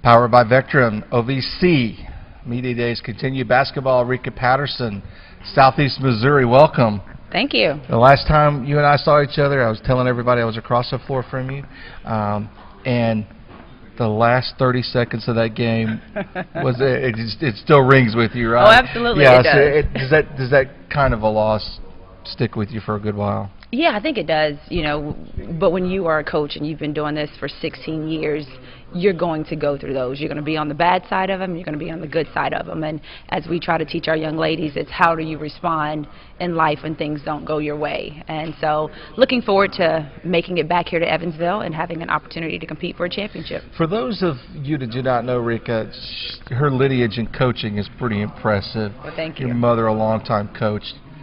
North Carolina A&T for how many seasons? Well, I went to North Carolina A&T. She went there as well. She's in the Hall of Fame. She coached high school ball for 20 years and won over 500 games, and then she was a Division II head coach. And in her first year, she took her team to the NCAA tournament. And so I hope one day to be just like her. So, were you traveling with her to games? What was like being the daughter of a collegiate coach? Well, it was great because you're always in the gym. I tell people I don't know what vacations are like because I used to go to camps in the summer. But that was vacation. Yeah, right? that was our vacation, always being in the gym. But as a young kid, I didn't have any siblings, so I would watch film and I would be the official stats person, and that's how I was able to make a couple of dollars for the weekend. So no cartoons, you're breaking down film, No right? cartoons, watching film on Saturdays. This basketball team, much improved year over year under your tenure. What needs to happen this season for the proverbial next step? Well, we've got to be able to win basketball games, of course, like everybody else. In conference play last year, we won or lost by 10 or less points. And so those are possession games. Taking care of the basketball, having a player that can go make a play and win you a basketball game, that needs to happen for us. So I'm looking forward to our young ladies. We have a 3-year starter in Adriana Murphy returning for her senior year, who is the heart and soul of our program. And then you've got Tecia Thompson, the returning freshman of the year last year, who had a great summer, and we're looking forward to seeing how she evolves. Then we've got some players who played some roles for us last year, and they're going to have to step up, and looking forward to having some players return from injury. Well, Tecia Thompson was fantastic, with the exception of a turnover or two, and you could break that down even more, and I know you have, but I thought she was a big part of your team last season on the preseason list here this season. Yes, very excited for her being acknowledged and awarded with that preseason award. She's a great young lady. I mean, a great teammate. She's a great competitor. She put in a lot of work in the off season, and I'm looking forward to seeing how her skills develop and evolve throughout the season. So she put it, the Show Me Center. It takes on its name. I was teasing Rick Ray about that earlier too. Tecia Thompson, we're looking forward to her. You're Rika Patterson. I've got to get it right. There's a lot of folks that have been coming through here today. Thanks for joining us. Thank Appreciate you. it. I know you got a couple other media commitments and meetings to go to. We look forward to it and look forward to seeing you in the Show Me Center. Thank you so much. Talk to you soon. Thank you very much. We'll continue on OVC Media Days, powered by Vectren.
Vectren bringing us coverage from OVC Media Day. Evansville, Indiana, the Doubletree Hotel. Kim Rosamond, Tennessee Tech with us. Welcome, Kim. Third season at Tech. What have you learned? Well, you just said it. Third season. We're excited to be in year 3. of the process. Bob, it's like any time you come in and take over a program, year one, you start from scratch, laying your foundation, your culture, how you want to do things on and off the court. At the end of year one, we had 5 seniors walk across that stage, and then we brought in 9 new faces last year, 7 freshmen, 2 junior college players. So really, year 2, we started from scratch again. So it feels really good going into year 3 to have 12 returning players back. You've got big-time college basketball experience at Vanderbilt. Difficult conference, a lot of different things that I know you take from that Vanderbilt experience, even in year 3, put it to work at Tennessee Tech. Yeah, no doubt. I think the biggest thing, just having played in the SEC, having coached in the SEC for as many years as I did, you understand the level that you have to compete at every single day, not just in games, but in practice. And that's what I really like about where our team is right now, about how hard we're competing. I think that's the next step that we have to take this year, is move from learning how to compete, which we did last year. We competed extremely well, but now we got to learn how to finish. And so that is the next step in our process this year, and we've got to learn how to finish games. So I got a big challenge for you. Break this roster down in 1 minute. Top and bottom. You got a couple nominees for OVC preseason, and a couple of young ladies you're going to be counting on. Yeah. And before I get to our all OVC returnee, I got to start with our junior Kia Harris, who is our unsung hero, our point guard. That from the time she stepped on campus, she has started every game. She averaged in conference last year 36 minutes a game for us, and she's the one that maybe doesn't get as much praise because she's not putting points on the board, although her assist-to-turnover ratio is outstanding. She's kind of our unsung hero, but some really good, that sophomore class for us is really good. Jordan Brock, who, is just, she's an outstanding shooter, scorer, can make a lot of things happen off the bounce. Then you got Mackenzie Coleman, who was all OVC newcomer last year, is as skilled a 6'4" kid as you want to see. We get Keisha Brady back, who tore her ACL second game into OVC play last year, who at the time was our leading scorer, leading rebounder, led us in minutes. So it'll be really good to have her back. And then we've got some really good role players around those guys. So excited about what is ahead for this basketball team. Do you talk a lot about the proverbial next steps? What have you got to do to get to Evansville? Is that kind of those steps? What we talk about is, and this is coach speak, but it's true, we talk about just getting better every day. Obviously, our kids know, we need to get back to the OVC tournament this year. That would be a great step for us. That is our plan. But you can't jump the process, and you can't jump the steps. And so right now we're just focused on trying to get better each and every day with our execution, with our defense, with our communication, and we feel like if we focus on that, the rest will take care of itself. I've asked this question seemingly 100 times. The last one, I promise. Preseason, pre-conference schedule. You feel like that's where it needs to be to get you ready for conference? I feel like we're getting it more there. Yeah, obviously when you take over a program, you inherit, some games, and so I think this year we're starting to get our stamp more of where we want it. It's not quite there yet, but I do like this schedule better than anyone that we've had so far. We've got a nice mix of home games, competitive home games. MTSU comes to us, who's always outstanding. UNC Asheville, then we go on the road and we play at Arkansas, we play at Wichita, we play at Xavier. So no doubt I think we'll be ready come January. No place like the hoop, though, right? No question, no place like the hoop. Kim Rosamond, thank you for joining us. Appreciate it. Tennessee Tech, the Lady Golden Eagles, they'll start play here real soon. It's got a lot of other media commitments. We'll step aside. Powered by Vectren. OVC Media Days continues live from Evansville.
Eastern Illinois steps in. Jay Spoonhour from the Panthers. Jay, welcome to Media Day. As if you haven't been welcomed before by the hundreds of people that are here. Not by you, though. Well, I know. I'm looking at Rick Bird with his shirt and tie on, and I'm thinking I'm underdressed. I'm a little bit shocked by that. Looking at Rick and Bird you are with a tie. absolutely casual, and I love it. So congratulations. Well, this is all I do. Rick Bird, you can't. I mean, he goes from the vest to the tie. I know. And keeps us all off guard. I didn't recognize him at first. This club this season, continually improvement season over season. Is this where it needs to really happen? I hope so. I mean, well, yeah, we need to start winning some more games. I mean, that's for sure. Where we've been, I think there's a pretty sound reason for why we haven't had better years here and there. I mean, last year was just such a debacle with injuries. Should have been a really good season. Ended up, wasn't very good when you just look at the numbers. But I think this little group right here, I mean, we got a lot of new guys, but pretty talented, and so I think it'll be better. So who are you counting on? Well, the one kid we got back we got 2 guys back who are all conference guys, and we only have basically 4 or 5 guys back, right. So that's a big deal. But Cornell Johnson is or Terrell Lewis, whatever he's going by this year. I'm not sure which one it is now. But I had Terrell in my media. No, I know. That's why I baited you that way. I call him T. Yeah, that's right, because you know which one to call. That's right. Well, so T, we just call him T, and it covers Fair the enough. whole Then deal. I'll do that. So I'll do that too. He's a 1,000-point scorer and 500 assists, which through 3 years, I mean, that's a pretty amazing thing, and we can't sustain that kind of loss. And so last year when we lost him, it really hurt. But he and Max Smith, who was on the all-newcomer team, both 2 really good guards, and then I think we've added on with some really good guards. So I mean, it makes you feel pretty good. What's your style of play? Fast as we can go. Yeah, fast as we can go right now. We've got a lot of skilled guys, and we're faster than we have been. We shoot it better than we have.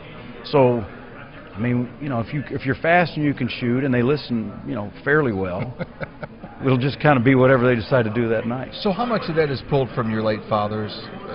Some of it, the game's totally different, though. But I'll tell you this: when he was at Southwest Missouri, they had what they called spoon ball.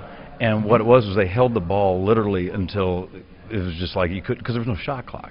And so they'd win games like 45-39, and it was kind of like they made fun of him, calling him spoon ball. And he won games. And then he won games. But then he went to St. Louis, and they had a bunch of guys that could shoot threes, and so they called it that. So whatever it is that your team can do, you just let it go, figure out how to work. So you see this league from afar. Now you've been a part of it for a while. Observations?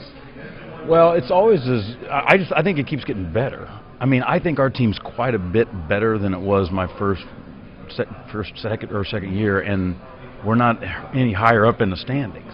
And so it's like, golly, the league's good. And I'll tell you, like, Ray Harper coming in has really, really changed things, because he is on par with Belmont and Murray, which everybody was always chasing. And then you're always going to have, Tennessee Tech's going to be there, EKU's going to be there, and you're just scrapping to get yourself in there.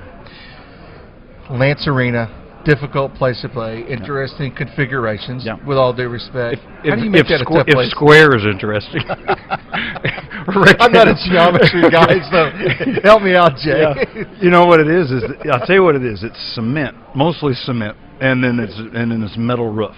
So there's you can do a lot of fun things with that. Do you enjoy playing area schools, the big majors? In your pre-conference, is that I don't know. Part of it?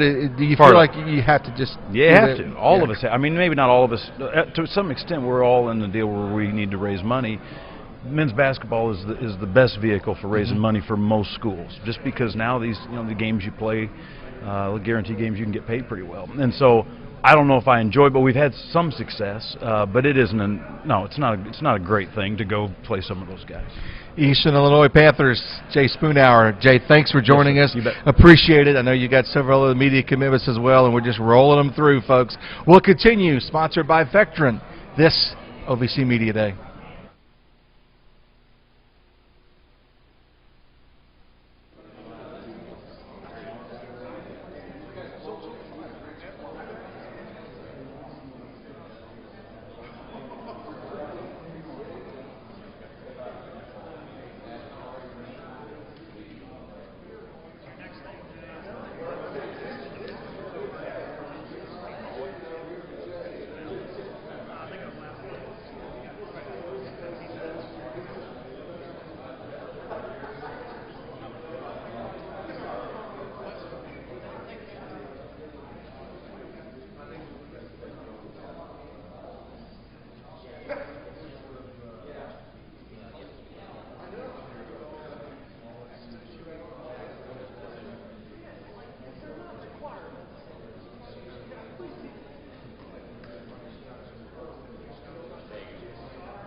Eastern Illinois visits continue. Matt Boland, the women's coach in Charleston. Coach, did you blow in with Rich and Jay? Or yeah, it's a windy Saturday. Well, I for tell sure. you what, it was a windy Saturday for me there. That's for sure. Fortunately, you don't have to worry about that a little bit.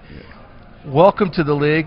Delayed welcome to the league of sorts. What have you figured out about this league? You've been around in some large majors by definition. Yeah, I tell What's you your what, impression? yeah, we've got some really good top teams. Belmont, UT Martin certainly have been the class of the women's basketball, and we're hoping that, you know, the other, including us, can kind of take a step and make the league a lot deeper. Obviously, we got some work to do to getting more players and recruiting, but we're hoping that there's some other teams in this league can step up and make this a little deeper league. Green Bay, Illinois on your resume. Talk a little bit about those stops, and those are, for the most part, good basketball leagues. You're talking Horizon and the Big Ten. Yeah, so obviously the Green Bay, I mean, we were the #1 mid-major for 3 years in a row. So it's had quite a run there, and then Illinois didn't win quite enough. But we're hoping to bring that to Eastern. Hopefully we can do at Eastern what we did at Green Bay. It's certainly a process to get there. I inherited a good program at Green Bay, and then, you know, we won 3 games in the NCAA tournament. So that's the goal. That's hopefully where we're headed, and we're hoping as fast as possible. What type of player do you recruit? Yeah, I really like skilled kids that are smart. I think that's, you know, the recipe at Green Bay. We had, you know, we weren't overly long. We were 6 foot and under, but I like kids that can pass and shoot. I was a point guard in high school and college, so, you know, that's important to me, but hopefully also kids that will compete. And, you know, Grace Lennox is a kid that can really compete hard, so she's kind of setting the tone and trying to change this culture. So where does she play? The 1, the 2? Yeah, she's a 1, and you know, she got hurt last year in December, and you know, when she got hurt, I told our staff, hey, if we can get the red shirt, this is going to be a great thing for our program. It's going to make January and February pretty humbling. Get that paperwork started, yes, right? But yeah, thankfully we got the red shirt. She's back, and she's a really good point guard and a great leader, which is going to be huge for our turnaround. What do you think about your pre-conference schedule? Is it, I mean, with your connections and scheduling, do you think, and you should, but do you think it's going to get you ready for the conference? Yeah, it's night and day better. You know, we inherited when I saw the schedule when I got the job, you know, I thought, gosh, this schedule is much tougher than our talent, no question about it. And it's just hard to build, you know, when you're playing teams that are 30 points better than you.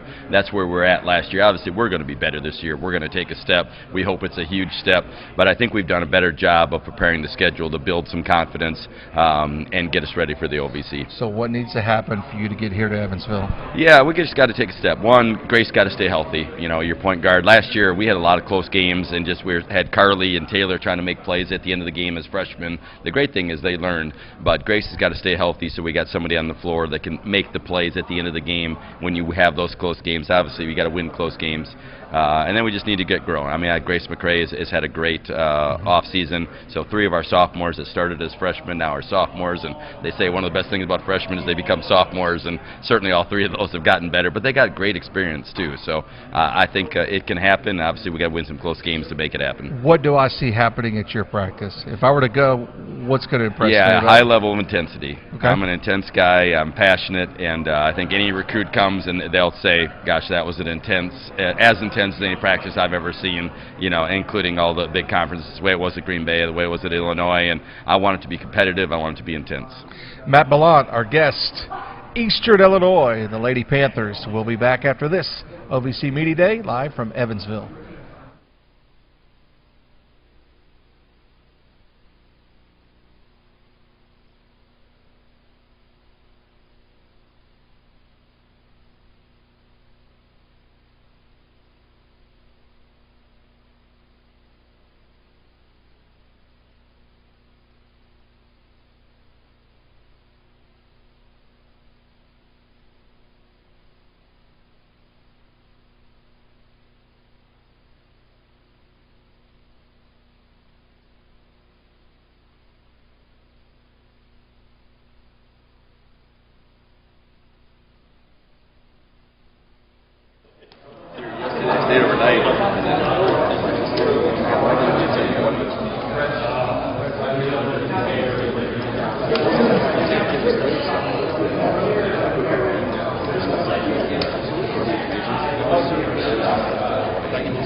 Tall one. Coach Harris, you the tallest here? I'm not sure. You got to be close. Probably pretty close. I put him to the top. I just made a comment. There's a basketball player. Yeah. Welcome to the set. Thank you. Lots of stops to make today, I know. So thank you for stopping by. Let's talk about this basketball team. It got across the street last year. We did. It's in that progression, no doubt, that you're looking at. Yeah. What can we expect in 2018, 2019? You know, we have every expectation to be back here in Evansville. Really like this team. You know, this is probably our first team where we've had a little continuity from one year to the next. Had some guys that had some success in game, had been through the fire, and they're back, and they're hungry for more. So, what makes what's the next progression? I mean, it's to win a game here. I understand that, but I mean, what are you looking for? What's that check mark you've got to make on this team to say, yeah, they've got it? Honestly, we want to be the last team standing. I mean, that's been our goal from day one, you know, and getting here, that's the first step. Now we've got to win a couple of games, and again, having that experience, I think, will make a major difference for us this year. So, coming into the program, taking over one that was struggling, what did you first recognize? I need to inject, I need to put the John Harris stamp here? Energy, passion, and a belief in yourself. You know, I mean, I think when you don't have that history of winning, it's hard. You know, we've been in a lot of close games over the last 2 or 3 years and haven't consistently got over that hump because, again, sometimes there's that mental, you go to that mental place where here we go again, you know, and eventually you've got to get over that hump and win those games. You know, and again, I think I just keep continuing to draw on our experience, and I think being in those tight games, finding a way to get here to Evansville will really make a difference this season. So you're excited about this team. Can you be even more particular with me? What area? I mean, are you better at the ones and the twos? Are you better underneath? Our depth overall, I think, will be really good. You know, our backcourt, we added a point guard, junior college point guard, that I think will really be a major call for us this season, and Tyrese Williford. Up front, I mean, we lost a 1,000-point scorer and an all-league guy in Jalen Henry, but we feel really good about our front court. Brandon Jackson has grown physically. He's 10 to 12 pounds bigger. We added some depth up front as well, some guys we're really excited about. Because where SIUE is located regionally, you get an opportunity to play some really big majors in your pre-conference schedule. Talk about that, and then what are your goals? And I've asked this of nearly all the coaches, but what are your goals when you get out of pre-conference and you can say, I'm ready to get into the conference? Is there something in particular you're looking for? You know what, we just try to play the best teams we can play. I mean, honestly, you want to gauge yourself against the best. I think we've got a really good schedule again this year. We're in a tournament preseason where we'll go out to Vegas right before Christmas. In that tournament, we'll play at Drake, we'll play at Washington State. We've got a good Carbondale team, picked third in the Valley, coming to our place. We're at Valpo, you know, so we're going to get tested. I mean, we're playing the top-tier Ohio Valley caliber teams. We're playing those in the non-league, and I think that'll prep us, you know, in time for January. Anything special beyond that has to happen to make this team the team? You know what? We just got to go out there and do it. Honestly, Bob, we're excited where we're at. We're feel right like there. You're there. Yeah, I mean, saying. Returning a kid like David McFarland, you know, that really came on the second half of last season. He's back and had a good off season. You know, we're healthy right now, and the guys are eager for the opportunity, no doubt. So I go to your practice. What's it like? High intense. I mean, there's a lot of energy. The guys are flying all over the place. We're hitting the floor. The guys are taking charges. This is a very good rebounding team.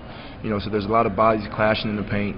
You know, so you'd see a high level of energy every day. And he's not kidding, because I caught a couple loose balls in the tournament game here. Yeah. They came on the press row, so I totally agree with that. And it's expanded and moved out to the game itself. Coach, thanks. Best of luck to you. Hope to see you across the street back March 6th through 9th. Thank you. Appreciate the opportunity. Vectrens bringing us coverage of OVC Media Day here at Evansville. We'll be back after this.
SIUE continues here. Paula Busher. Coach, I have to tease you a little bit. Last season, when we first began this work here in Evansville, you went to one of the clinics and you were coaching. And as the tournament progressed in doing television, the promo of the coaching clinics came up. And you were energetic and getting after it with a bunch of elementary kids. But that's you, right? Well, I want that to be me. I want that to be, if you love what you do, it's not a job. And I think I'm blessed each day to be able to work with, whether it be the young kids at the YMCA or our college student athletes. It's fun. This is a fun time of the year. And this has been, and by the way, for us in the broadcast side of it, we like it because all the coaches are happy at this point in time of the year. Check back with me late January, might be a different story, right? Your team just got better and better last season, I felt, looking from afar, but just made a couple crucial mistakes when you got to Evansville. Yeah, we were close. I mean, we were that close, and I think we're talking a possession or two down the line, and that's basketball, and that's basketball in March. So for us, really one of our goals this year, and it's really every year, but how much better are you today than you were yesterday? And as long as we keep making that climb, we'll be pleased with what happens at the end. Do you recruit players that are emblematic of your personality, that high energy? I need a motor. I think it's really difficult for anyone to play for me that doesn't have a high motor. I like to have a high motor. I think it's more fun. I think it's exciting. I think when you want to get after it defensively and you're willing to put yourself out there, the game is more fun. It's more fun for coaches. It's more fun for players, and ultimately more fun for fans. Polls are fun. I love to participate in them because I can kind of hide in anonymity, right? But you've got a couple of preseason selections on this poll.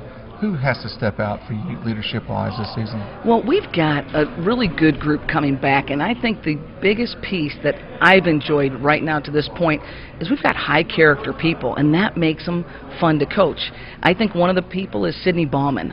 She was very steady last year. She was our main defensive presence on the inside, blocking shots and really taking care and protecting the basket. And we're asking her to do a lot more this year. I need her to score more consistently. I need her to be that leader on the floor, and I think she's one person that's really going to have to step up. What's your philosophy with scheduling pre-conference? I don't really make a lot of sense in my mind. No, my philosophy is let's go play people. I think people think we're crazy. That's why you're asking me that. I want to go play people. I want to give our student athletes experience. I think that's what college athletics is about. So we're going to go play, we're going to play some SEC teams. We're playing all over the place, and a lot of them are on the road. Our non-conference right now is not balanced with home games. That's not ideal, but it's about the experience, and by the time we hit conference, I want us to experience all sorts of different venues, whether it's size of team, style of play, atmospheres. I want to do it all so we're ready. And I asked John Harris this question, and I've asked numerous other coaches, what do you wish to get out of pre-conference, and is there some check marks that you say, I accomplished this, therefore my team is ready for conference play? I think it is. I think it's style of play. Can we defend teams that pound it on the inside? Can we defend teams that are mostly dribble drive? How are we defending three-point shooters? And for us, so there's a lot of defensive components in there, and then you flip it to the other side of the ball, and how do we execute?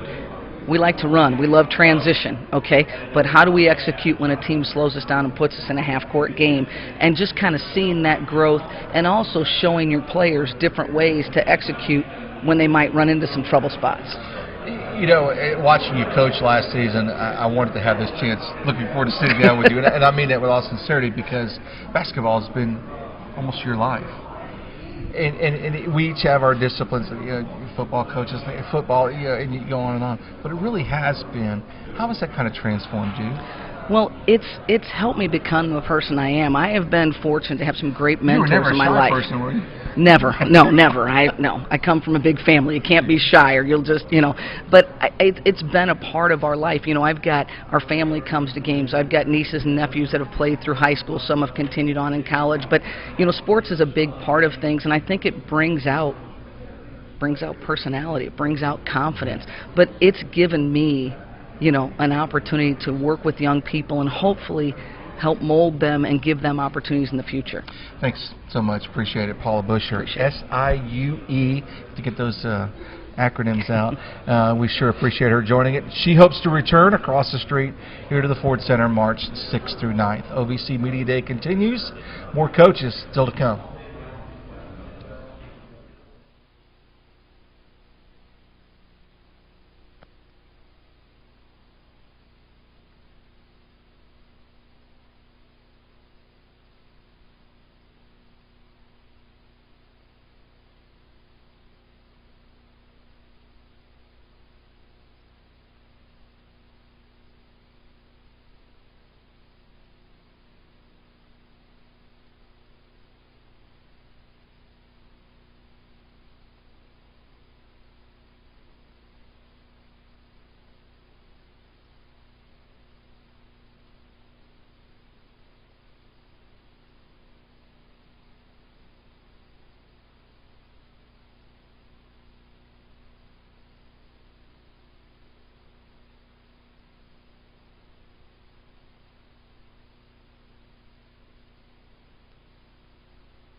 Nashville has arrived in Evansville. Belmont's head coach Rick Bird joining us. Coach, welcome to Media Day. Thank you.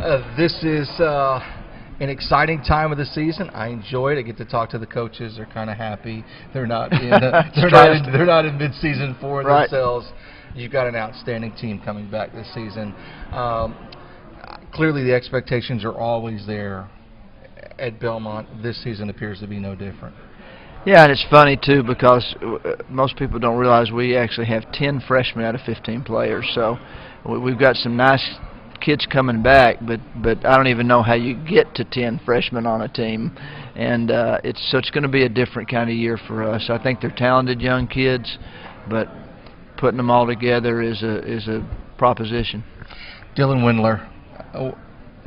We kind of run out of superlatives sometimes, so I'm counting on you to pull out a few more about that young man. Well, the best thing about Dylan is the kind of young man that he is. He's a very unselfish kid, a quiet kid, but he works hard. He's not a leader vocally in a lot of ways, but he certainly is in his work ethic, his practice regimen. He's worked really hard this summer. I think he's poised for a great year. He does so many things well as a basketball player. He's a perimeter player with great size. He shoots it good from three, drives it, led the league in rebounding. He's a nice guy to have on your team. So help us a little bit, and maybe you might not want to share these secrets, your recruiting philosophy, because you tend to find young men from throughout the nation, from Indiana, Illinois, I mean not Nashville centric, and you really mold them and have them progress in their careers. Is there one specific trait you're looking for when you're out on the recruiting trail? Well, that's a good question, and I think the choosing is a lot more important than the molding, frankly. I think that anybody can say what they want to, but they got to start with what kind of basketball player are they? Do they fit your style of play? As important to us are the issues of character and leadership and work ethic and unselfishness. And I think what we do differently in recruiting than a lot of people is we take a long time before we make a decision to offer a scholarship to a young man. We're not just going to watch him play great 2 or 3 games in the summer and say that's good enough. We're going to see more games, can see how he reacts with his teammates, with his coaches, with the officials, how hard he plays, how competitive he is, with his parents, how he is, meet with him.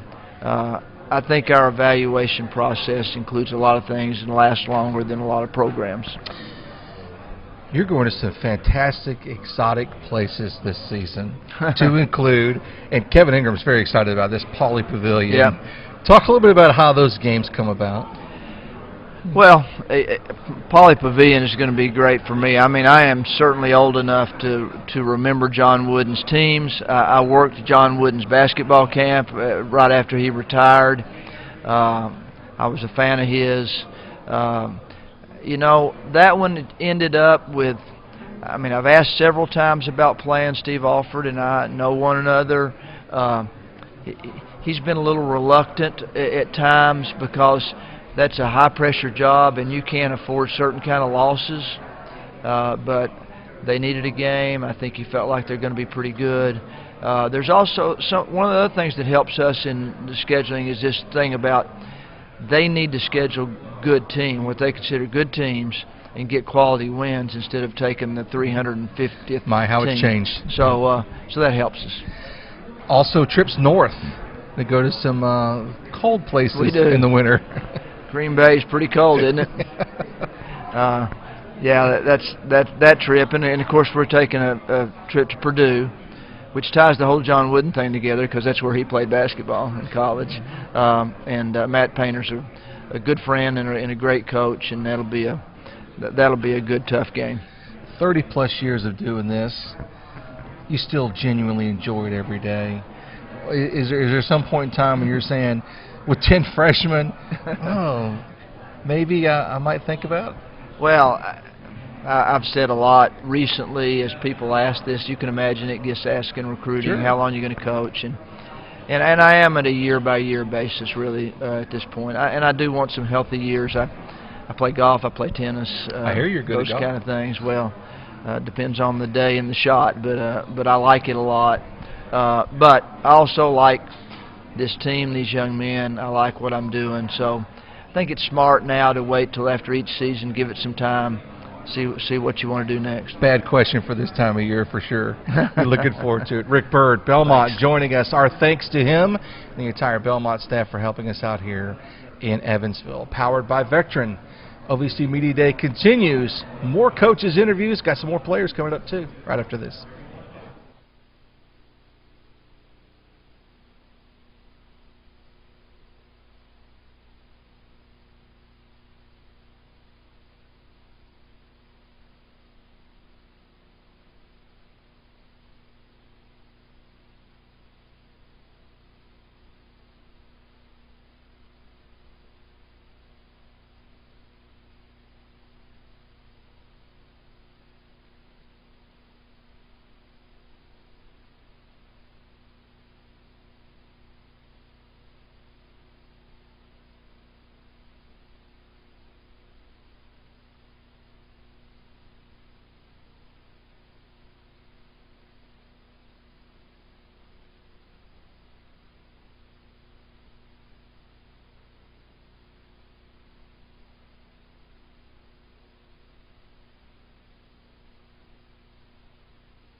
They've kind of been lingering in the shadows a bit, but now Murray State's in the house full bore. Coach Rochelle Turner joined us. Welcome, Coach. You had a short stay across the street here last time in the OVC tournament. Clearly you want to improve upon that. We sure do. We're very excited about the kids on our roster. We have a lot of talent. Everything's changing in the direction of our program. To be able to get to the tournament last year, we felt like was an accomplishment, but we're not satisfied with that. But we have a lot of new players, a lot of new faces, and we've got our hands. So I want everyone to know your story, coaching high school ball at Murray High for so many years, and then making that jump. It seems like a natural progression at times, but it's clearly been something that's benefited both Murray State and you clearly. But what an advantage to just have this highly successful high school coach and say, come coach us. Any reservations at all? You're a Murray State alum too, so any reservations at all, or it was like, yeah. Well, I think it was a God thing. You know, I had to take a leap of faith. Very comfortable where I was. Very successful. Loved the school. Loved the team. Loved my coaches.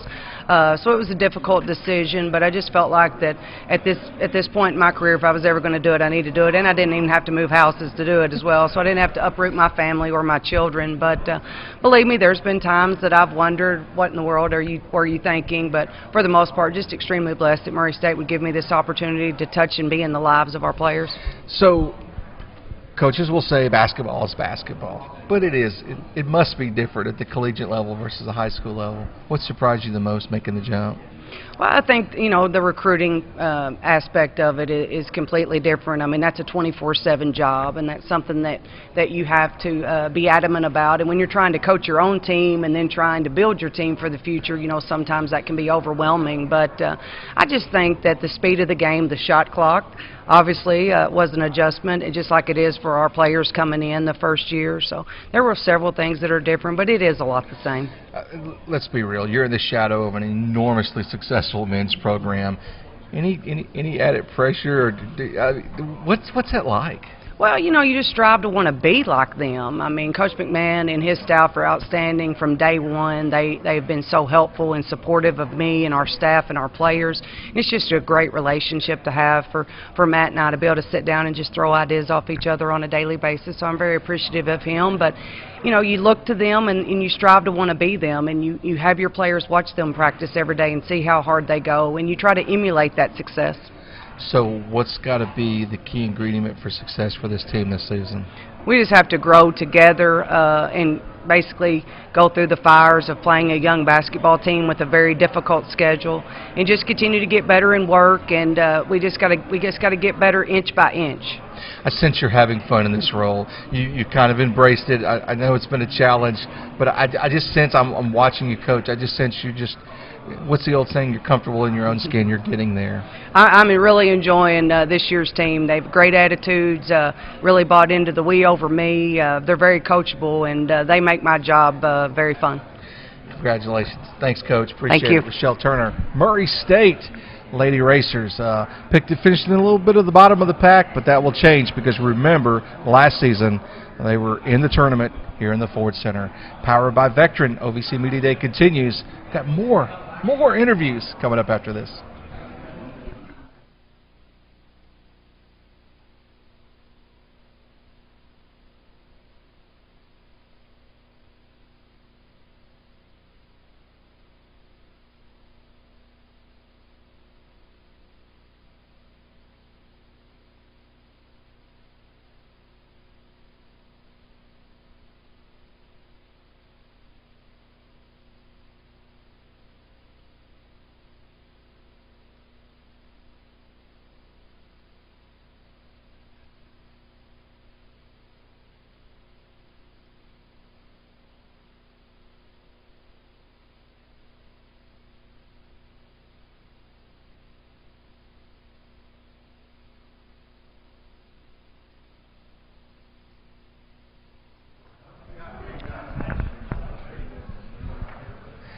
Told you Murray State was coming back. Matt Mahan joins us. Coach, you like coming here, right? It was some really good times about 1,000 feet from where we're sitting last March. Well, it was a great experience for our program.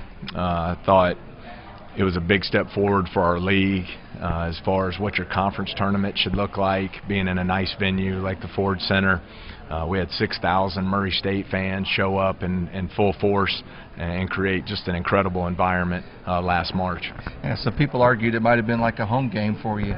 Oh, it was even better than a home game because our fans knew what was on the line, and the atmosphere was just incredible. Every possession felt like it was going to decide the game.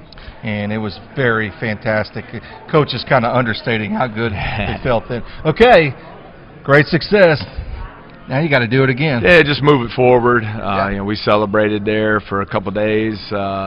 and then on the plane ride home from San Diego, started planning for the 2018-19 season. So love our team, led by Ja Morant, just a special talent, great young man, really growing as a leader. Shaq Buchanan back, Anthony Smith, Breon Sanchez, 4 of our top 7 from our championship team a year ago, so there's a nice foundation there. And like our newcomers, a lot of talent. We've got to blend the two together and build a great team for the upcoming season. I've asked this several times, and I'll continue to ask it because I think it's kind of a relevant question. You don't shy away from teams in pre-conference. When you're done with pre-conference, is there a point in time where you, as a staff, say, we've accomplished what we need to, this has us ready for the OVC? Well, I hope so. We're definitely going to be challenged this season. When you look at Auburn, Alabama, open up with Wright State at home, who's picked to win the Horizon, Middle Tennessee, defending Conference USA, and can go on down the list. So I think it'll certainly prepare us for the league. You know, last year was the second highest RPI for our conference since 2000, so I think the league's really on the uprise, and we have to prepare ourselves the right way in the non-conference portion. You make a good point about the RPI, because at this very event a few years ago, you know, the coaches were all in a room together and they said, hey, we got to up this, we got to up our scheduling, we got to improve it, because that only pays off in the end. Well, I think the scheduling's important, but I think what you've seen is the talent level in our league is really good right now. You know, the 4 returning all-league guys, you know, Nick Mayo at Eastern Kentucky, Dylan Windler at Belmont, Terry Taylor at Austin Peay. You know, my personal favorite, Ja Morant from Murray State. You know, those are 4 guys who are not only very good OVC players, they're some of the best players in all of college basketball. So I think you have to prepare yourself with a challenging non-conference schedule, knowing you're going to face those guys night in and night out in league play. Easiest question of the day. For Murray State to be successful, what must happen? Oh, that's not the easiest. That's a complicated formula. But I think, number one, the chemistry between newcomers and returners. We have to build that true team identity. I think we have to work toward establishing the same balance we had a year ago, where we were very explosive offensively, yet we were a very sound defensive team. So the leadership of our team, you know, between Ja and our 3 seniors, they have to lead us every single day and be consistent in what we want to do to be successful this year. And a team with Shaq on it, it's got to be good too, right, Coach? Well, the thing about Shaq, and I talked about it earlier with Neil and Dave, we were returning 2 great players last year in Jonathan Stark and Terrell Miller. We went out through recruiting and added Ja Morant, Anthony Smith, and Shaq Buchanan, and those 3 guys are winners. I mean, ultimate winners. They're what college basketball is all about. They're tough, they're competitive, and they're all about the team, and they're all about making the people around them better, and it changed the direction of our program moving forward forever. So greatly indebted to them. Shaq is one of the best defensive players I've had the opportunity to coach, and I think you'll see him take a big step forward at the offensive end of the floor this season as well. Can only mean problems for opponents of Murray State. Coach, good luck to you. Appreciate you stopping by. I know if you've done with the legends, Dave and Neil, then this is kind of a step down, so I appreciate you stopping by. And no offense, but Neil is a Hall of Famer and one of the best to do it. He's got legend on his name for sure. I'm looking at him across the way. Coach, thank you so much. Best of luck to you. That'll wrap it up for Murray State. More to come, powered by Vectren. OVC Media Day continues.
Welcome back to OVC Media Day, powered by Vectren.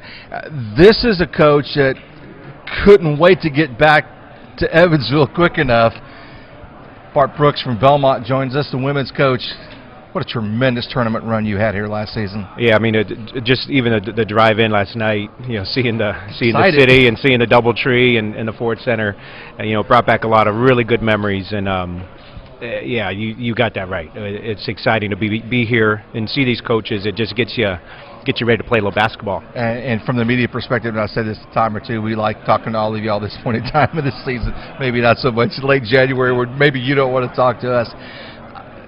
How tough was last season as in your first year? It was almost like, don't want to mess this up. I mean, that to me, Bart, that was a tough coaching job for you. Yeah, I mean, it was a challenging year in that we had a really good roster, and I knew that coming in, and the expectations were really high, and I guess the pressure that I felt from the outside was never even close to what I put on myself. So, what I try to talk to our team about all the time is we got to focus on who we're chasing and what we're trying to do, not who's chasing us. And it was a whirlwind. I don't remember half of what happened last year. I was talking to Kevin McMillan about, in my mind, an epic championship game between Belmont and UT Martin going into overtime. Some things didn't go your way at the end of regulation, nor did it for them, and then all of a sudden you find yourself in overtime. So what were you thinking then? Well, I honestly, I just saw time on the clock, at the end of regulation, and Coach Bird actually drew up the inbounds play we used to hit the first three. And fantastic. It's Coach Bird has been just an awesome resource for me. And so, he coached 2 games that day. He coached their championship later too. But it was the feelings of just.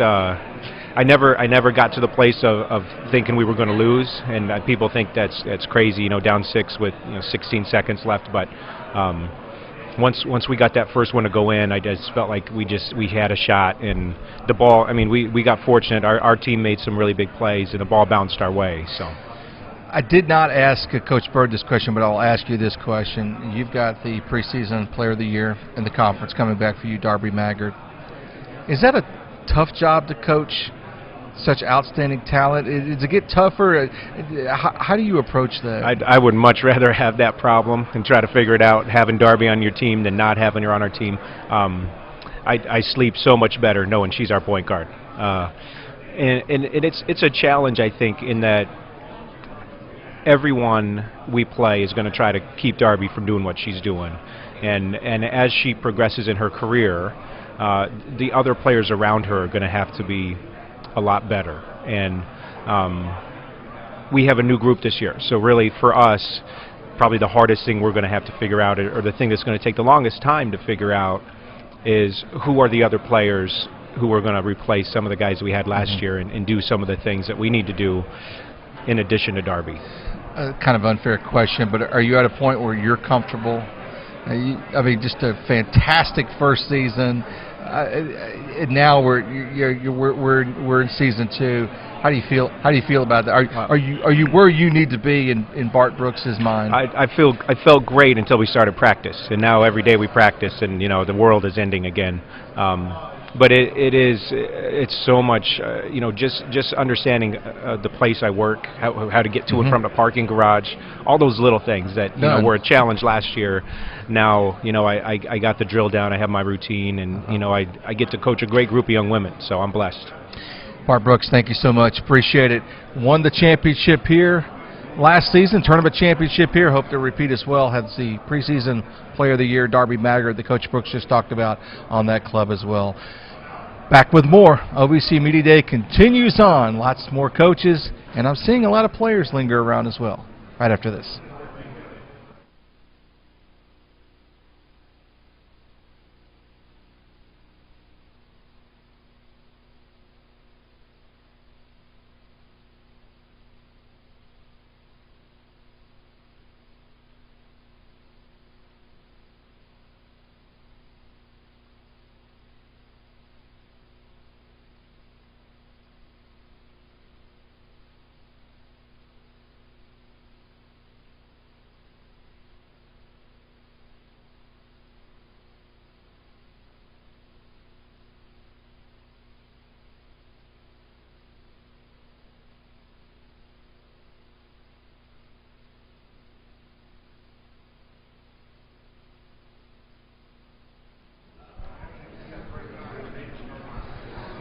The Belmont trifecta continues. Now we got the player side, and we just bragged on you, Darby, a little bit. Darby Maggard, preseason player of the year in the conference, one of the better point guards in all of America, joining us here at the Doubletree in Evansville. Talked to Coach Brooks, kind of teasing him a little bit, like, hey, last year was so awesome. It worked out so well across the street. What do you do for an encore? But I think that's kind of a fair question of you as well. You know what? This team, we're going to look a little bit different than what we did last year, but each day we just got to come in to practice ready to compete, trying to get better each day. Old saying, media like to ask this, but what did basketball get in your blood? You know what? I've been playing basketball around the game since I've been like 5 years old. My mom was she was a basketball coach, and so I just kind of followed her to the gym, really. And did you develop your point guard skills from there? Your three-point skills from there? Are you the proverbial gym rat, I guess, as a reference is? A little bit, yeah. So my mom taught me how to shoot the basketball, so I give her credit for my three-point shooting. And, you know, my dad, every once in a while, he would come out there with me. So I guess maybe the work ethic came from him. I don't know. Well, also, you've played for 2 head coaches at Belmont. What's been the difference in the 2? You know, they have both been amazing coaches to get to play for. I want to be a coach someday, and so getting to see the 2 different systems, the 2 different styles, has been something that I've loved. But they both have obviously done a great job at Belmont, so I'm thankful. Wedged in Nashville, in this beautiful neighborhood, is this beautiful university known as Belmont. For those that just don't know a lot about Belmont, oh, it's a music school, or oh, it's a nursing school. Tell a little bit about your Belmont experience. Belmont has been the very best decision that I could have ever made in my life. Getting to be there, getting to experience not only top-of-the-line basketball, but also get a great education and get to grow in my faith has been the best thing for me. And so I wouldn't change it for anything. Like all schools in the conference, the academics are rigorous. Talk to me about that balance. It's been good. Obviously, as a senior, I have it down a little bit better than I did when I was a freshman. But being a student athlete it takes a lot of your time, but it's always worth it just to get to be with your team and to know that you're working for something greater than yourself. Expectations high for you and for this team. The easy question is, Darby, is there any pressure? You know what? I don't think so. I think that each day, each year really, we have a clean slate. And so we haven't really accomplished anything yet this year, but each day and in each game that we play, we got to go out and compete and leave the results up to the scoreboard. So while Coach Brooks was stressing in his first season, was there any point in time you just turned back to him and said, we got this? You know, honestly, Coach Bart has that just calm, cool, collected demeanor about him. So if anything, he gave that to us, honestly. I'm finding that hard to believe, for sure. So you're a senior. How do you view your role on this team?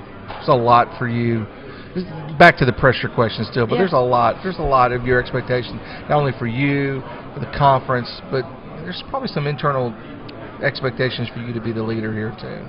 Yeah, I mean, obviously as a senior, you want to be the very best leader that you can possibly be for your team, but I think the one thing that makes this team so unique is that I don't have to do it by myself. I have Jenny Roy, who is an amazing leader, Hannah Harmeyer is an amazing leader, and I think together, with all 3 of us being captains and leaders of the team, we're going to get this thing done.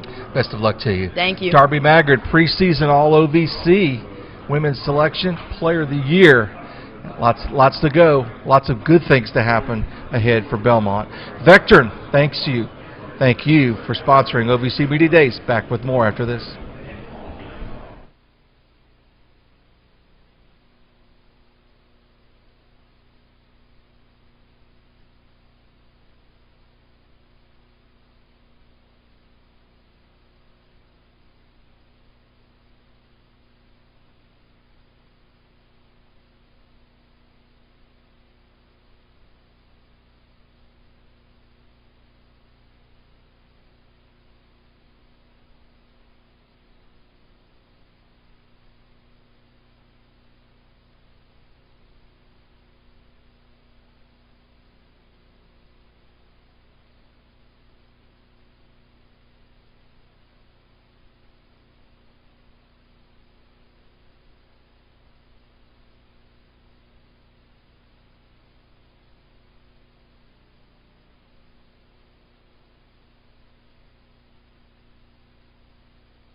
Jumping back and forth here at OVC Media Day, Greg Todd, Morehead State joins us. Coach, lots of questions to ask you, but first of all, I think as important is you got your team across the street last season. That's very important. We did. We won 21 games last year, had a very good season. Unfortunately, I guess the negative last year, we had the nation's leading offensive rebounder that broke her ankle early into the OVC play. So, you know, we were only a game out of second place, ended up tying for fourth place. But a great year considering losing her. We also lost another starting guard. So a little tough on injuries, but our girls just hung in, had a lot of very good wins, and we had a good year. Coach Anthony Stewart from UT Martin and I were talking. He had a similar situation that you did. You coached your own children. How difficult was that? Or was it difficult? Maybe it wasn't. Maybe I'm guessing.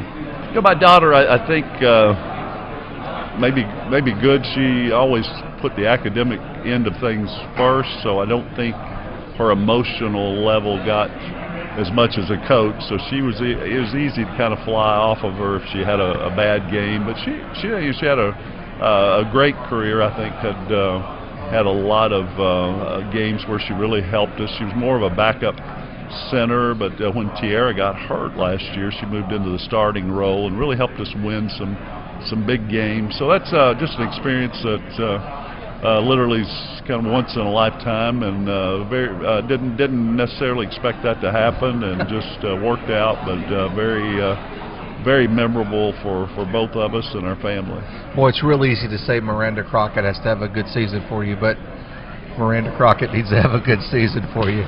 Yes, Miranda's just been a cornerstone to our program. She's just done so much in the 3 years, and we're obviously expecting big things from her. She's just a very efficient offensive player, also guards the opponent's best player, and she definitely will be a big factor this year. For folks that haven't seen your team play, give me a quick description. Well, I think every year your team changes a little bit. We play up-tempo. We always push the basketball, always fast break team, try to play in transition. We'll play, if we've got enough depth. Last year we didn't. We weren't able to press as much when we had the injuries. We'll play some full-court pressure, try to make it a 94-foot game. This year right now with a healthy squad, we have a lot of new faces, but we're excited to play that up-tempo style, and we feel like we got a few more shooters, and looking forward to a new season. Do you recruit any style or particular character player traits? I feel like with us, we need a lot of athletes to play up tempo, so we're definitely looking up tempo, athletic. We also this year, we don't mind to shoot the three-point shot if we're open. We were able to add an extra shooter or two to go with our group. So I would say more in the athletic mode. It's been a couple of seasons, and I've yet to ask any of your colleagues this, but any difference going 4 quarters versus 2 halves? I love it. It's the resetting of the fouls. I think it moves the game along faster. It's a little more strategy, finishing the quarters out, whether you're going 2 for 1 or going for the last shot of the quarter, and it gives you that natural break at the quarters. And really, with all the organizations of basketball, I guess the men's college is the only one doing halves, so it makes sense. I've really enjoyed it. For Morehead State to return to Evansville, X must happen. I think gelling 9 new players out of our 14-player roster, gelling those 9. We have some very talented players that are in that 9, and probably the most talented team that I've coached. So I feel like that will probably be the biggest factor for us, is being able to mesh the new players in with some of the players who do have experience. I'm going to put you on the spot. He said it's one of his most talented teams ever, so we got you on record for that, Coach. You have to call it the way it is now. I didn't say it's the best team I've had. We're not there as of today, but we do just God-given ability. We have more players with length that with athleticism than I've coached. So yeah, have to give you that. Give it to him. Greg Todd, head coach of Morehead State. The Lady Eagles will return a fantastic player, Miranda Crockett. You need to get out and see her play. Powered by Vectren, OVC Media Day. I keep promising you, but there are more interviews, more coaches, more players to come right after this.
Thanks to Vectren for sponsoring OVC Media Day coverage live from the Doubletree Hotel, Evansville, Indiana. Hey, got some more players. Hey, Miranda, how are you? Good. Miranda Crockett joins us from Morehead State. We were just giving her a hard time in the dead air by saying that you need to have Coach put the whammy on you with either a triple-double or a 20-20 each night out. You okay with that? I guess I'm going to have to be. For the record, he did. We're just having some fun with it, that's for sure. How do you see your role on this team this season? I think my role on this team is just to, with my experience, is just to be a leader for my teammates and, you know, help them out, pull them along, show them the ropes, and help my team be as successful as possible. Are you comfortable with that, or do you feel like that's kind of forced, or is that something natural in your DNA? I don't think I'm much of a vocal leader. I definitely more of a lead by example type of person. So, talk to me about academics at Morehead State. Your major, and let us know you a little bit more. Well, I major in convergent media, so I think they have a great program at Morehead State. You know, I get a lot of opportunity to get a lot of hands-on stuff with the cameras and being able to write sports stories and produce my own videos and shows. So I think that's a great opportunity. So where are we going to find these videos and these stories? Well, I do have a YouTube channel where I put all of my... I knew we were going to get there. That's deal. But on there is just all the like news, the stories I've written for and covered, like games and athlete highlights for Morehead. So they're all on YouTube. Okay. So Miranda Crockett yes, YouTube channel. Miranda Crockett. Shout out right here. Let's talk about it, because with all sincerity, we want to talk about the success of the student athletes. So what is it like, man? I mean, some of that and that discipline you can do after hours and road trips and things like that in terms of that discipline. But how hard is it balancing the academics and the athletics? I mean, it's pretty difficult for me. I've never really been one that's great with time management, but that's definitely very important, being a student athlete, just managing your time wisely, you know. Coach Todd made a fantastic remark that kind of caught me off guard a little bit. He said this is his most talented team yet, and he's got a lot of new faces on it as well. So it becomes a molding, gelling, coming together, chemistry, whatever cute little adjective you want to put on it. You think that's kind of what it means for this team to be successful this season? Definitely. I mean, with the returners that we have and with the new people coming in, I think he's right, we have a ton of talent. So the big thing for us is just going to be able to learn each other on and off the court, you know, build that chemistry, build that trust, and that will be a huge contributor to our success. So when did you say, as a young elementary school student maybe, I want to play Division I college basketball. Well, I mean, my mother was a coach, and she played also at Norfolk State University. So I think basketball is always running my blood. So as soon as I was able to walk and dribble a ball, I was doing it. Okay, you're now the ambassador for Morehead State, so you're on a recruiting trip. What do you tell a prospective student athlete at Morehead State that wants to play basketball for Coach Todd? To get them to come? Yeah. Well, I would tell them that Morehead is the perfect environment to come and find yourself, both as an athlete and as a student. And the people there are amazing. They make you feel welcome and very wanted. Okay, so each year this team has gotten a little bit better. So what's it going to take to break through, get up to the UT Martin Belmont level, and be playing across the street for the championship? I think the biggest thing for us is just going to be coming together and putting all of our assets to use. You know, we have a great team this season, a lot of talent. So I think just being able to come together, put that to good use, that's what's going to set us apart. So the theme has been convergent. Miranda's in convergent media, and she needs this team to be convergent, right? Mm-hmm. Good deal. Miranda Crockett, Morehead State. Thank you for joining us. Thank Appreciate it so much. OVC Media Day continues. Vectren, thank you. Back after this. Good job.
The newest TSU Tiger, Brian Penny Collins, joins us. Coach, welcome. You're no stranger to this league. Tell us a little bit about your journey across town in Nashville and a couple stops in between. Well, it's been like a dream come true. You know, starting off my career at Tennessee State 10 years ago as a grad assistant, and then being all over the state of Tennessee, and back here now, it's been a really cool journey. So, when this TSU job becomes available, your phone's going crazy, Texas. How did all this come about?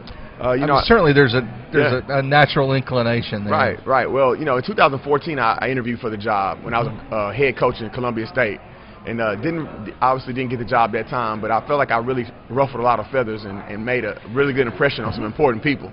So when the job came open, I was actually in Hutchinson, Kansas at the JUCO National Tournament recruiting when I got the call from the athletic director. And it wasn't, 72 hours later, it was press conference. Dr. Phillips' office. Yeah.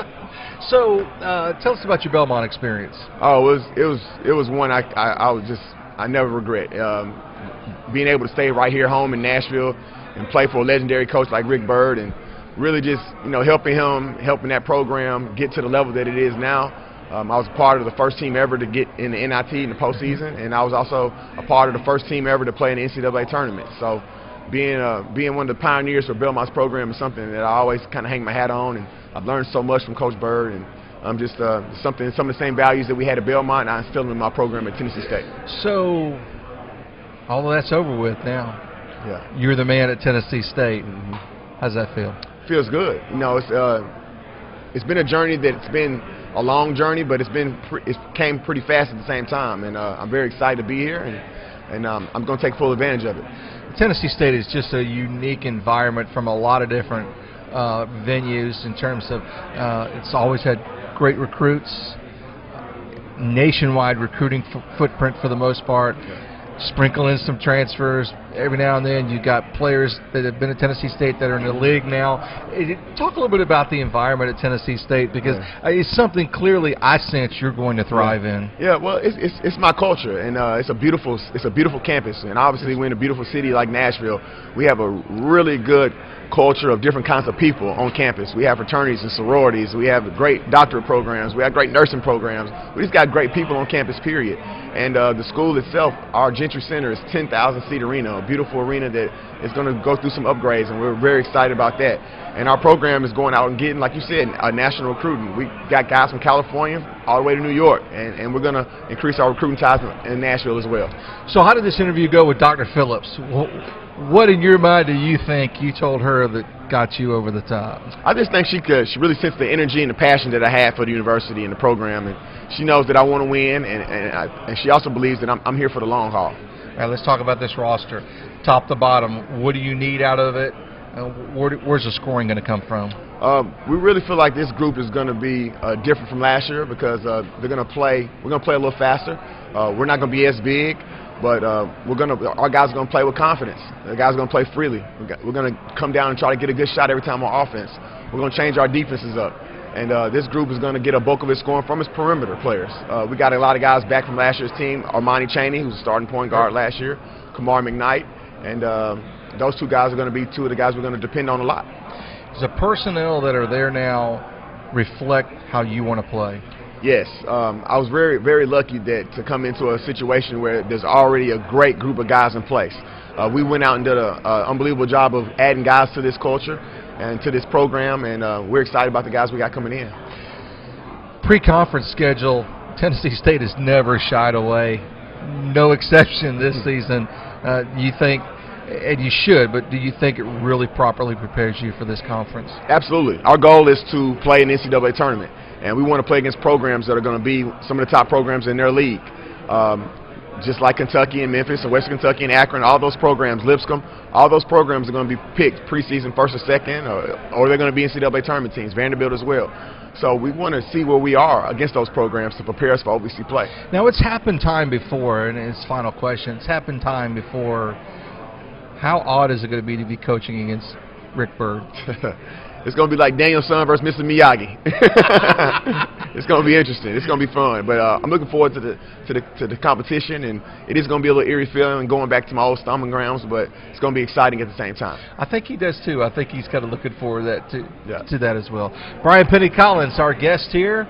Tennessee State. He's a new guy at TSU at the Gentry Center. We want to make sure you get out and watch him play. It should be very exciting, and that is always, and you know this, Penny, the Gentry Center is always a very tough place to play. It's a big arena. It gets loud, and then they bring a fantastic pet band in there too. It just makes all the right, Coach. Absolutely. It makes all the difference in the world. Thanks to Brian Penny for joining us. We'll be back.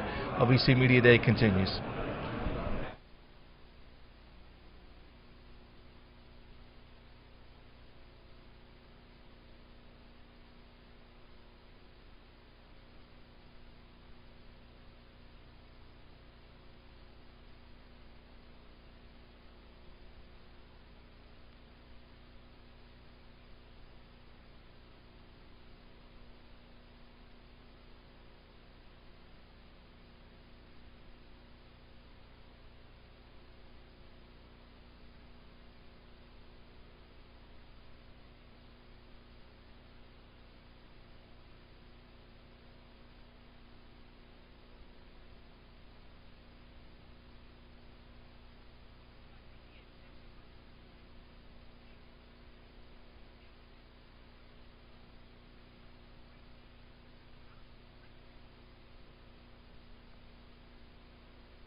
Tennessee State head coach Jessica Kern joins us. Coach Kern, in your second season. Yeah. I was just teasing you off, Mike, yesterday at the skills camp. You were getting after it as if this was a January practice. Yeah, I think the intention was to go into this and have fun. I ended up sweating, taking my jacket off. I was into it, but the young people speak my language. Like 5, 6, 8-year-olds, they speak my language. So I was getting on to Coach Busher from SIUE because she too really got into it last season, and I'm sure she did today. I'm guessing y'all are at different sites, but so much so last year for her, they featured her in the OVC promo about giving back to the city of Evansville. So it was kind of fun to see. So. All right. Real easy to say. You're all settled in, right? This is going to be easy. Year 2, right? You know, year Maybe one, not. you come in with like eye of the tiger, but year one is always a year one. Sure. You're really blindsided as to what you're getting yourself into. But our kids were tough as nails last year, man. You know, you get that one time a year that you go, are they coming back? And they kept coming back. So, yeah. So, talk about your team coming up this season. Some new faces, but some really great proven leadership. I know. So, let's start with the new faces. So, we've got a plethora of freshmen. We were intentional about staying in state, getting kids in state. It's great to have fans and butts in seats. We'll start with Tarisha Banner. All right, she's from Arizona. She's a little point guard. I call her a feisty little gnat because she's short, but she gets at it. Annalise Burnett, she's from Memphis. She's a shooter for us, one of the top scorers in the state of Tennessee, which was great. Let me see who else we got here. New face, Sabria Outlow. She was a transfer for us. She sat out, and she's a Division I transfer for us. Lauren Elliott played for me at Mississippi Valley State, sat out, is a grad school transfer for us as well, so she'll be at the point guard position. And then you've got returners for us. Returners for us in Atia Wooten, who's the epitome of what we are at Tennessee State. If you stay, you will win. And she stuck it out. And then Taylor Roberts, my kid from Oklahoma, boy. So if I were to describe your style, philosophy, it would be positionless basketball. Everyone shoots it, drives it, posts it. And where did you get that from? Europe. Playing in Europe for 7 years, you know, it's not a coincidence why you see so many European players have long careers in the WNBA. The fundamentals of the game have sort of kind of gone by the wayside, and so we recruit a lot of tweeners that do it all. And she's not talking about Europe in general. She's talking about specific countries in Europe that Jessica Kern has played in. So give us the list. Go. Started off in a short stint in Germany. Then from Germany went to Switzerland. Switzerland went to Poland. And then from Poland went to Australia. And shout out to all my Aussies out there because there's some tough cookies. That's a couple different globes, too, as well. So, yeah, basketball is certainly an international sport. So from that experience, what do you bring to Tennessee State? You know what? I think we take the kid that has a story. You know, we were talking earlier in our head coaches meetings, the OVC is the conference for kids with stories. We're like a second chance kind of I have a story to tell conference. And so most of my players either are a transfer, chose to stay at home, wanted to invest in an HBCU, or have a bloodline at Tennessee State. So, but we got kids who want to be there, man, and it's fun. You mentioned it briefly before, but I want to ask again. If I come to your practice, it's positionless basketball. Yeah. What's your practice like? Intense. It's intense, but it's fun. And I think we do a good job at pushing young people, but we have to remind them they're here to have fun. And we have fun, and sometimes my coaches get in there, which is hilarious. But we're trying. We can't foul out, so we're trying. Okay, so last question for you, but it's kind of fun. What's the toughest question I need to ask Tia? The toughest question I asked Tia is who would play her in a movie, and I would love to know what she's going to say. It's coming up next. TSU head coach Jessica Kern, thanks so much for joining us. I appreciate you. Lots more to do and lots more from Evansville right after this.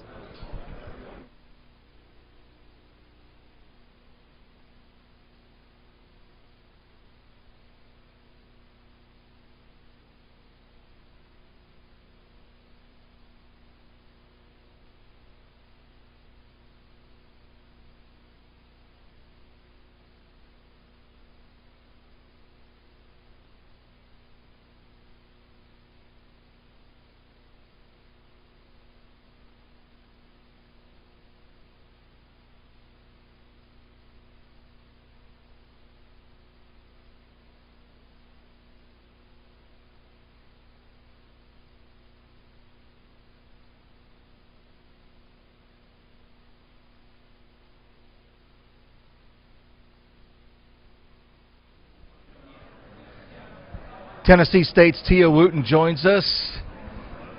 No pressure. Coach asked me a couple of questions to ask you as well when we had her on. Welcome to Media Day, first of all. Fantastic group of people here. They will not be hard on you, nor will I, so we'll have fun.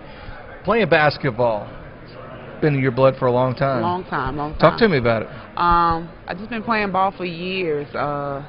It's just natural to me. It's always been natural to me. Everybody says I'm a very dominant player.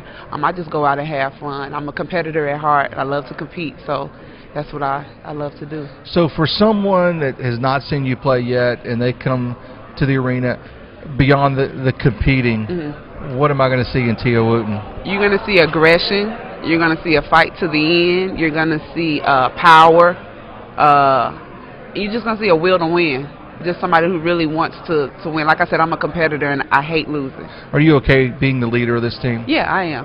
I've accepted the role. I'm growing within the role. My teammates are helping me become a better leader. So, yeah, I think I'm doing a good job of being a great leader for our team. I talked to Coach Collins about that a little bit. And I want to ask you as a student athlete, Tennessee State's just a unique, special place. It is.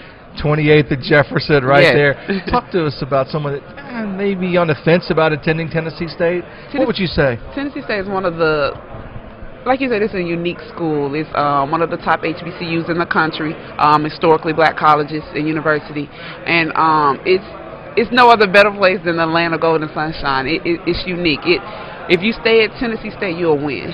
So what attracted you to Tennessee State?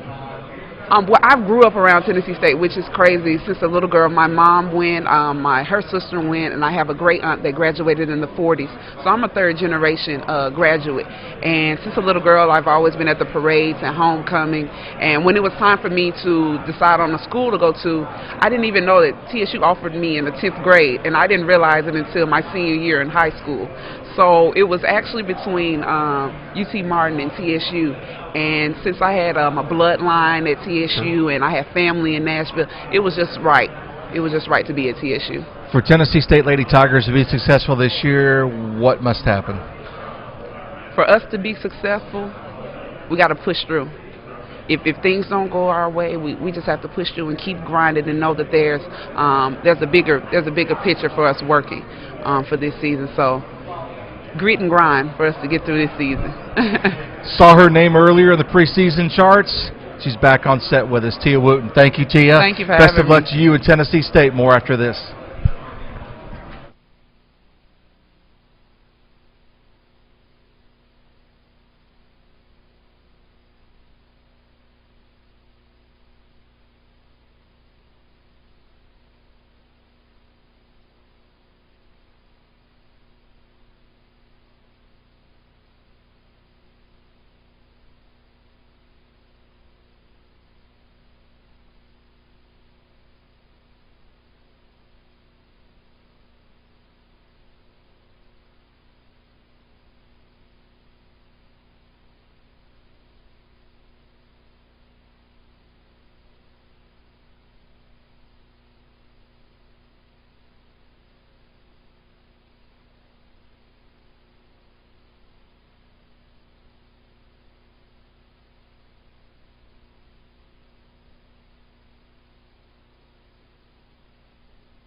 Austin Peay's Matt Figure joins us. He's already comparing me to Ray Giacoletti. I'm in trouble now, right?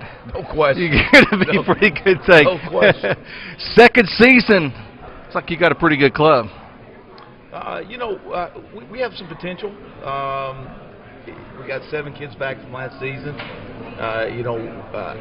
I've got a benefit of having a lot of those kids play. A lot of those kids helped us win games last year.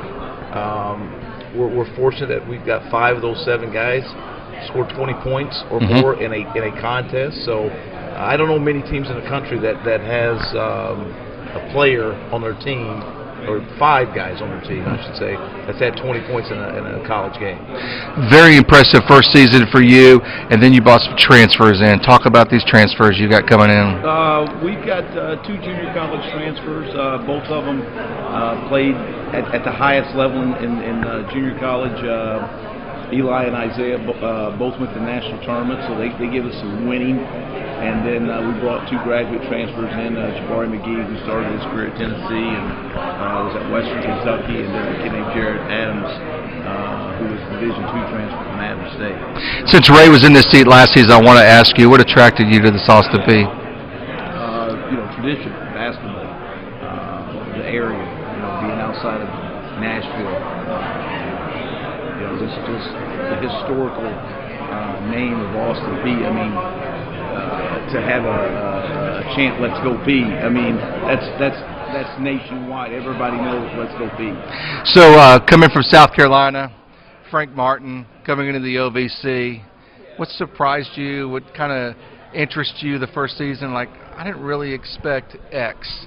I probably I didn't expect the guard play to be as good as it was. I realized that over the course of the season, every team we played had an SEC level guard or SEC level guards. I mean, you go right through the rosters and all the teams, and it shows by having X number of players in the NBA that this is a very good guard league. Terry Taylor popped up seemingly out of nowhere last season. Really was a big part of your team. Going to talk to him in just a few minutes. A word or two about him. A better kid than he is a player.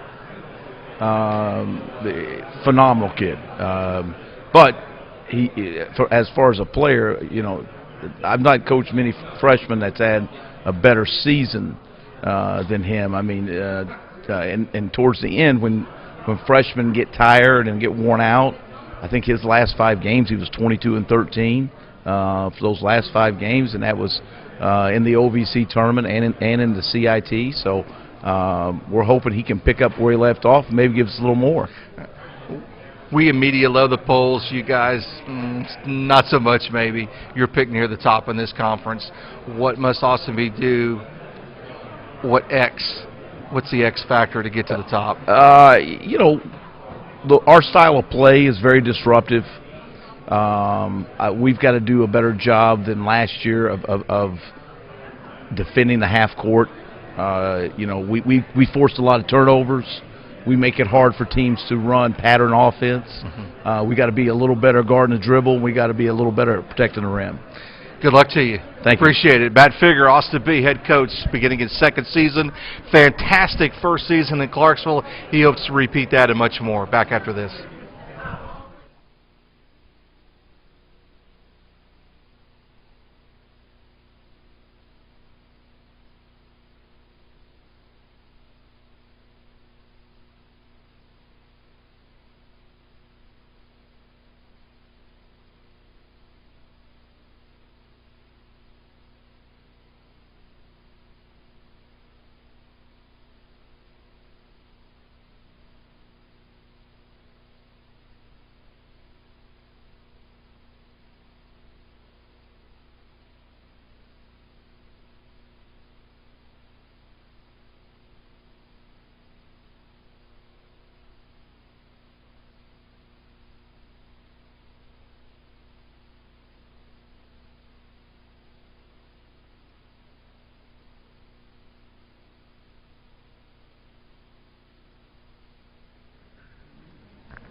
Welcome back to the Doubletree in Evansville, powered by Vectren. This is OVC Media Day.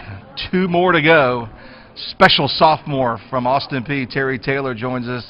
Terry, welcome to Media Day. It's your first one. Thank you for having me. All right, me. Been really quiet so far. It's about to ramp up a little bit. So, did you have any idea your freshman season would be as special as it was? I really didn't expect. I mean, I had expectations for myself, but you know, they're only expectations until you actually put them forth. But I didn't think it'd be the way it turned out to be. But it's all a blessing. I got to thank my coaches and my teammates for allowing me to have the season and trusting in me to do the things I did.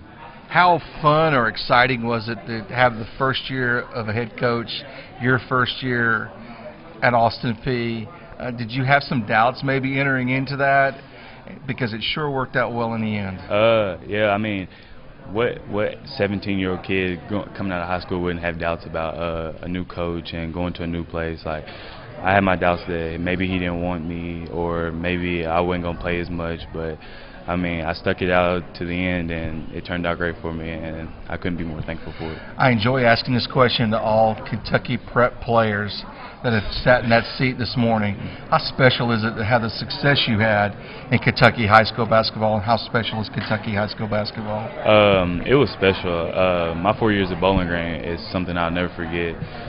Coach Sherrill and all my teammates that I had from the past, and all the coaches and administrators that helped me, it was just a surreal feeling to bring home the first state championship to my school, and just get to enjoy playing at Rupp Arena for one state championship like no other state gets to. But Kentucky basketball is just special. I mean, because one, we play for the one state championship, and then just playing on Rupp is just an amazing experience for any kid. And you fight so hard from October 15th to all the way to March just to be able to play, and it's unreal. And you should try the ice cream there. It's pretty good. It's pretty good. Deal. Question, do you have any concerns about the old dreaded sophomore jinx, or does that kind of enter into your mind how do I replicate last year? Things are different. I mean, it creeps up in my mind, but at the end of the day, it's not really about how I perform. It's about how my team performs, or how else I can contribute. So if it's not my night scoring, then that's okay. I got to find a way to help out my team in other ways. So if it's rebounding or getting teammates open with screens or taking charges or protecting the rim, then I got to do that. So I'm not worried about that sophomore slump or anything like that. I just got to continue to try to help my team win, and that's all that matters. Has it been communicated to you Terry Taylor needs to lead this team, or is that kind of unspoken, or is that something you're going to take on, or see how it plays out? Kind of what's your approach to that? I feel like I need to be more vocal and lead the team and whatnot, because I've got the experience of playing 34 games last year, and being in tough environments and tough games and having to gut it out. I feel like I can pass on the knowledge to people who to the teammates who hasn't been through it, and being that voice that everybody can just lean to, and when times get tough. I think the most part that strikes me about you is you look like you're having fun. Yeah, I'm always having fun. Every time you see me, I always got a smile on my face. I want to just crack jokes with my teammates or anybody with me, and it's just been fun being at the P and having the people I have surrounded around me. Terry, thanks for joining us. Thank you for having me. Terry Taylor, preseason All-OVC sophomore, Bowling Green, Kentucky, plays for the Governors of Austin Peay. Back after this.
Austin Peay women's coach David Midlick joins us, our final guest here at OVC Media Day, and there's lots of jokes to talk about that.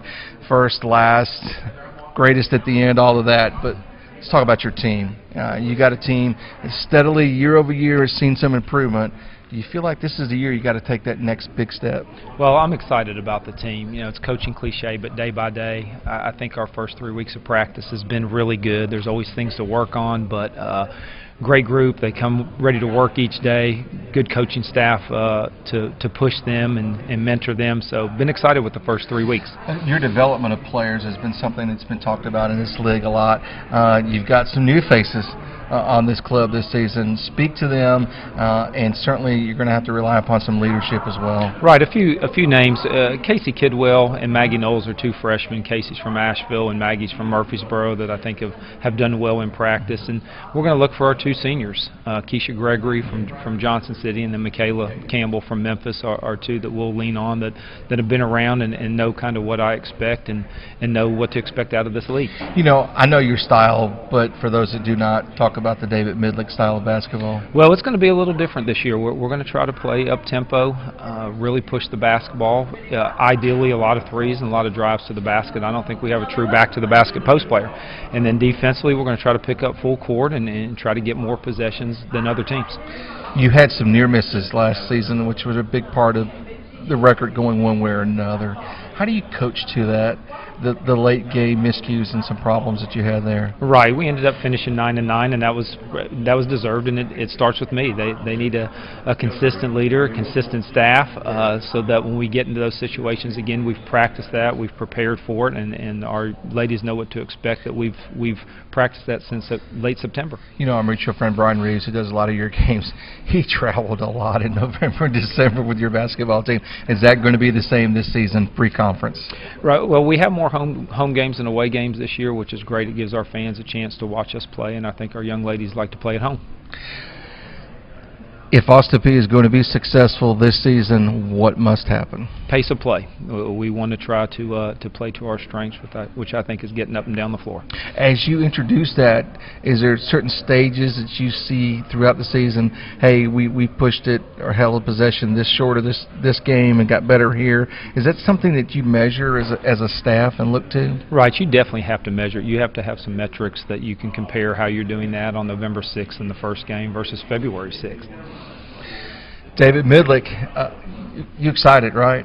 Very excited. I love talking to coaches this time of year. I've said it time and time again. Everything is cool. We're all 0-0. We all got things going on. Preseason been okay so far? You seem encouraged by that as well. I am. It's been a good 3.5 weeks of practice. A lot to work on, but been pleased. So get ready. He's going to roll the ball out. They're going to be up-tempo. It's going to be a new-look Austin Peay women's basketball team. We'll wrap it up right after this. Thanks to David Midlick for joining us.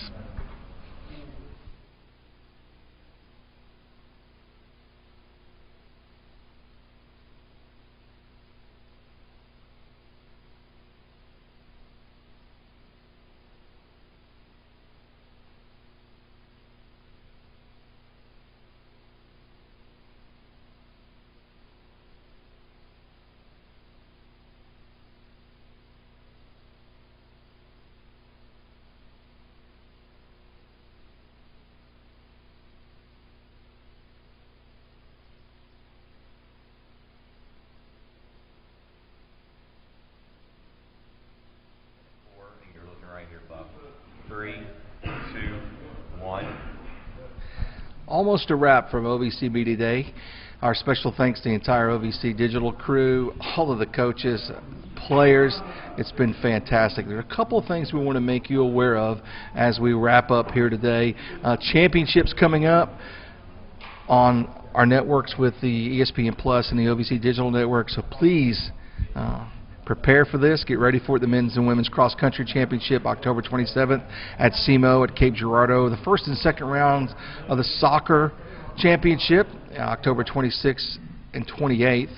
The third and fourth seeds will be hosting, and of course that'll be available on the OVC Digital Networks, as well as the semifinals and finals the following week on November 2nd and 4th. The number one seeds will be hosting that That'll also be on ESPN Plus. And volleyball is, believe it or not, that's wrapping up as well. Volleyball November 15th through 19th, and the #1 seed will be hosting that event as well. So these are the upcoming ones. And the reason we're here today, folks, March 6th through 9th in the Ford Center here in Evansville will be the OVC Basketball Championships. It has been a fantastic event, was last year. You heard Matt McMahon talk about it earlier about the fantastic crowds that were a part of that. We want to encourage you to be there as well. Our special thanks to Vectren, making this event possible. It has been an absolute pleasure to be with you these last 3 hours. We touched it all, and I'm so happy we were able to do that. So Bob Belvin saying goodbye from the DoubleTree in Evansville, and we'll see you with basketball season starting real soon. Good afternoon, everyone.